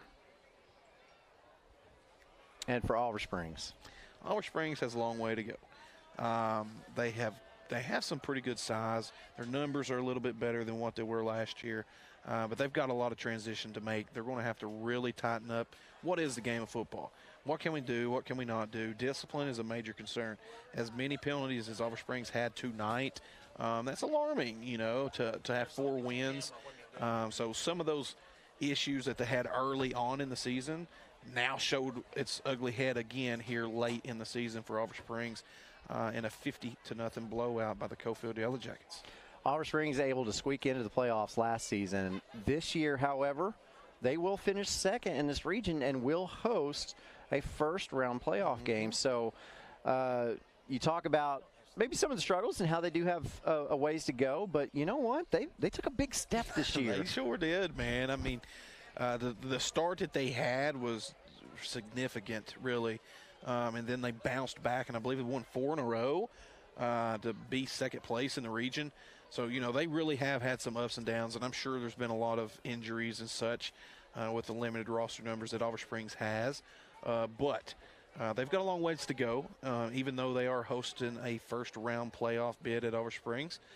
They've got a ways to go, and they know that, and they'll watch film and make those corrections, and I'm sure they'll sport a different type ball club in the first round of the playoffs. Yeah, and I guess we could try to make a prediction on who they might play, but that region up there it's not as good as this region. And, last year. Whoever it is, I'm going with Oliver Springs. Yeah, well, Cloudland made it to the state championship last year, and they were good. They lost a lot from that team.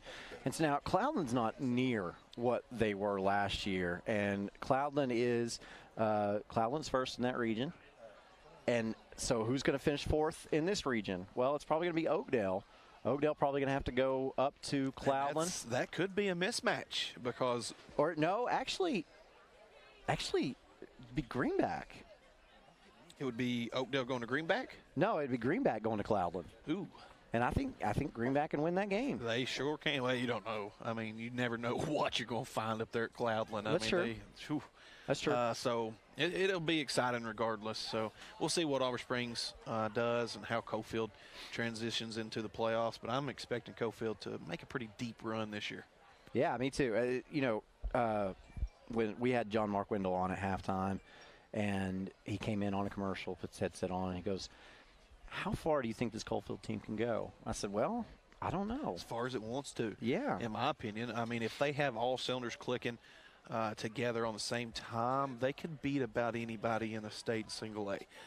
So, you never know what you're going to see, but I guarantee you this, we're going to see a very tough, well-coached Coalfield football team who's going to just continue to get better each and every Friday night. So you never know what you're going to see in about the third round of the playoffs with this Coalfield bunch. Yeah. I mean, they made it to the semifinals last year. They were just so close. So close. They were so close of making it to the state championship game. And then that Cloudland team that beat them, they gave South Pitt last year a really tough ball game. So, I mean, that shows you where Coalfield was. Like, they were really, really close to that gold ball. You think Parker McKinney's first year, his freshman year, Coalfield goes to the state championship game. It was held at Tucker Stadium in Cookeville then. Now it's in Chattanooga, but they played that game. They had a tremendous year, made it to the state championship game, but ran into a buzzsaw. I'm trying to remember who they played. I can't remember who it was that they played in that, but it wasn't close. South Pitt, wasn't it? No, it wasn't. Okay. No, it was a team from out west. Maybe it was Land of the White Squirrel. I don't want to speculate, but I'll find it for you and I'll let you know. But that game wasn't close. No, But if Coalfield had made it last year, that game would have been a lot closer. Yeah, and just a guy we're missing in there, Parker McKinney, who's broke about every passing record at Eastern Kentucky University. I have a friend on that coaching staff, coaches of wide receivers, spoke tremendous things about the job that Parker McKinney has done up there, not just on the football field, but off the football field. He said that, there's been no better representative of EKU than Parker McKinney. And that's a huge compliment. That's strong. From a guy that's came from University of Tennessee and all over the places. One of Coalfield's greatest players, one of Morgan County's greatest players to ever come from here is Parker McKinney. And he has went off up there at EKU. And they've done he's going to have his jersey probably hanging in there somewhere. Aw. I was looking that up for you. They played Union City. Union City, yeah. In 2014. Yeah, Land of the White Squirrel. Yeah, they 56-14 was that final. They weren't close. No. But you look at how it was. They were loaded. That was a very good ball club. And that's a good football program up here in Union City. They're a tough bunch, single-A football up there. Yeah. And, well, like I was saying, they played Cloudland last year. Could have very well won that game. Oh, should have won that game. They just running the ball the way that they did last year, just kind of – the ball just fell Cloudland's way last year. It did. And we both predicted Coalfield to win that game and was kind of shocked after that.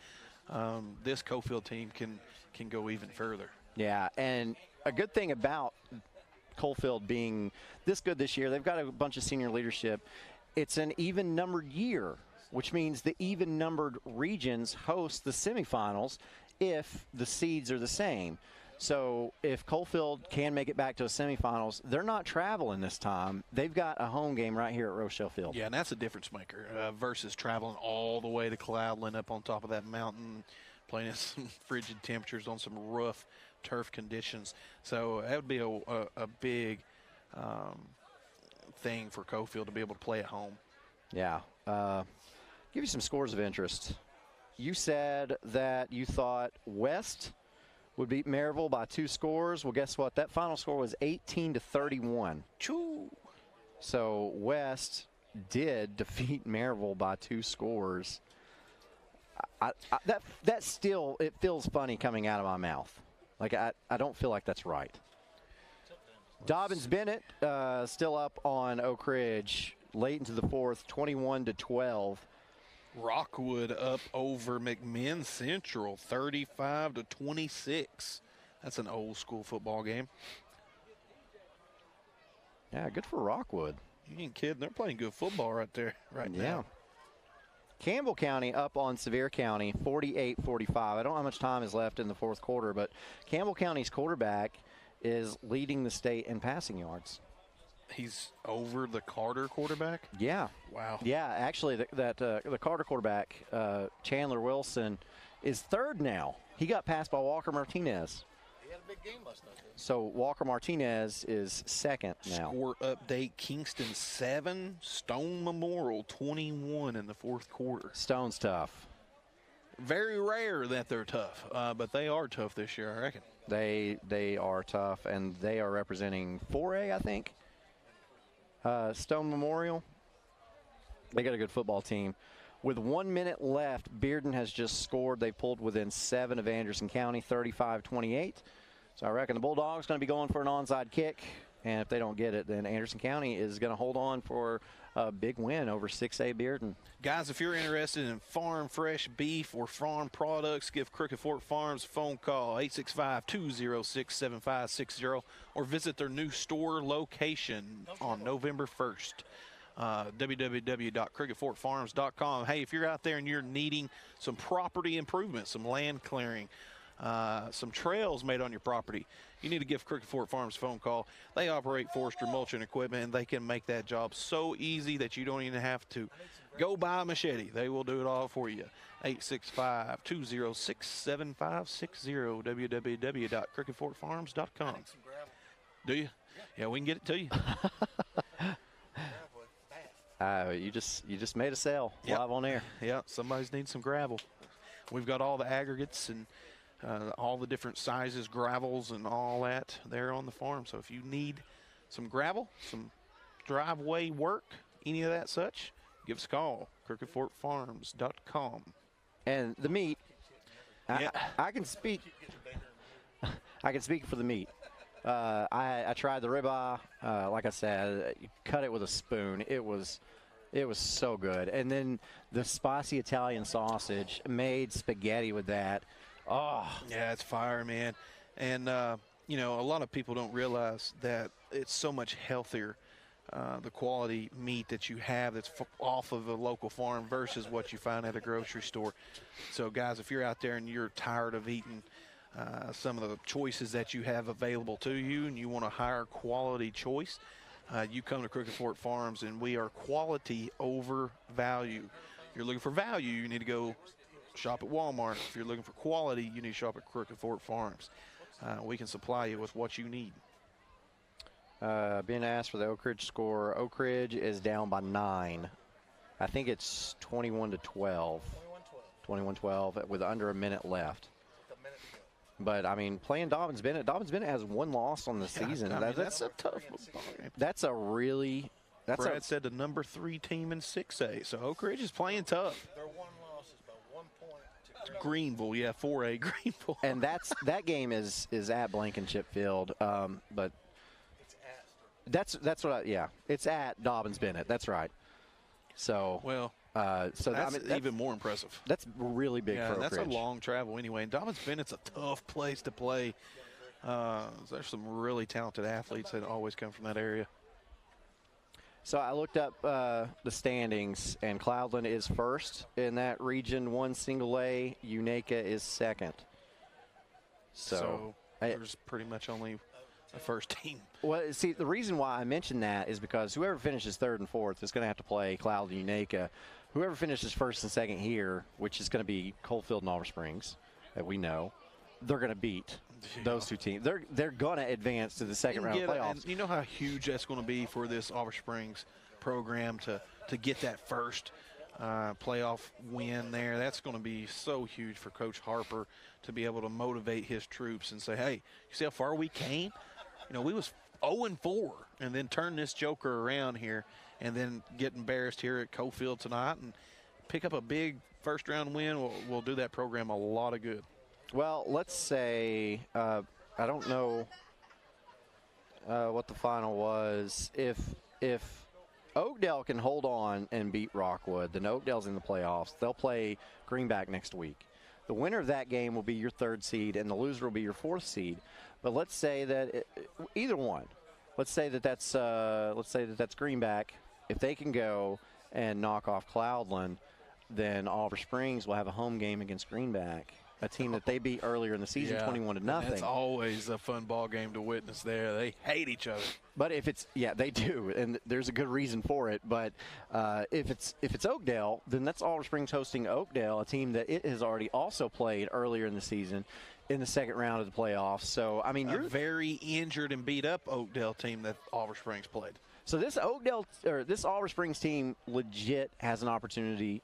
A great opportunity to advance to at least the quarterfinals of the playoffs in Tyler Harper's first year with all of those freshmen, sophomores, and juniors. Challenges, very challenges. You know, he's going to learn a lot from this coaching experience his first year, you know, starting down there at Kingston and going through all that, this brutal roster that they went through, the ups and downs. It's going to help him in his coaching career significantly moving forward. So I don't know what the final scores were, but I tell you what, if you will hang out, we're about to go off the air, and then immediately following us, it is the Free Medical Clinic Friday Night Scoreboard Show. David Queener and Jonathan Cox will be along with you. I don't know if they'll have a special guest or not. Sometimes they will. As you see on your screen there, that was Jaden Bunch and Papa Derek. But Free Medical Clinic Friday Night Scoreboard Show, there they are. Jaden Bunch, talented freshman. And Derek, a talented electrician. That is awesome. So they'll have all those scores for you. Give a call in. Hey, participate, guys. If you're out there and you're listening and you was at a ball game, call in. Let the guys know what you saw, what you liked, what you didn't like. They will kind of take that under consideration and explain their thinking on the subject. And it's very rewarding, guys. Yeah, and we need to get on to Eric Oakes because he owes us a tattoo.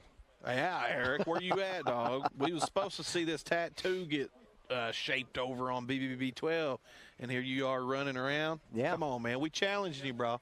We calling you out. All right, 7 days from now, we will be at Midway. Oliver Springs will be in town to close out that season, and then that'll close out our regular season. It's gone by so quickly, but it's that time of year again. So I tell you what, let's go ahead and let's get off the air. We're hogging all the air time so that we can get to that Free Medical Clinic Friday Night Scoreboard Show. Any last words? Nope. Good night ball game, and everybody have a great weekend. Watch Tennessee beat UT Martin tomorrow. A lot of the younger players will be getting some time, so tune in.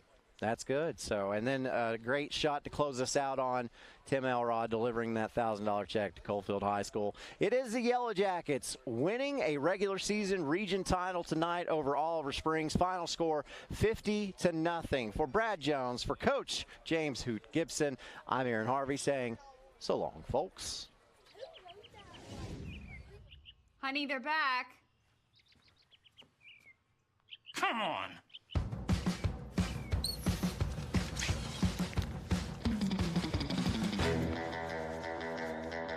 No! Get out of here! Get out of here! No more! Pat! professional-grade lawn is going to attract attention. Simplicity Lawn Tractors.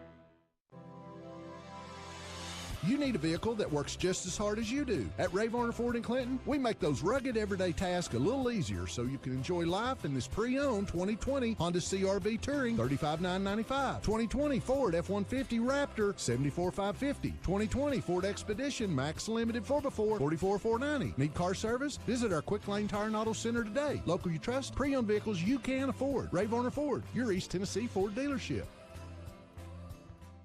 On-Site Care, now located in Kingston, is accepting new patients. Nurse practitioner Candace Templeton has over 25 years of healthcare experience in offering management of chronic care conditions. On-Site Care offers free sports physicals for established patients. Plus, On-Site Care offers hormone replacement therapy with compounded pellets. On-Site Care accepts most major insurance plans and offers affordable self-pay options as well. Call 865-285-9588 to schedule an appointment at On-Site Care. Pat Ryan here with Kathy Mae Martin. If you're thinking of buying or selling real estate, then make the right play call and contact Kathy Mae Martin for all your real estate needs. Kathy's 30-plus years of knowledge and experience gives her clients the competitive edge. You know, like me on game day.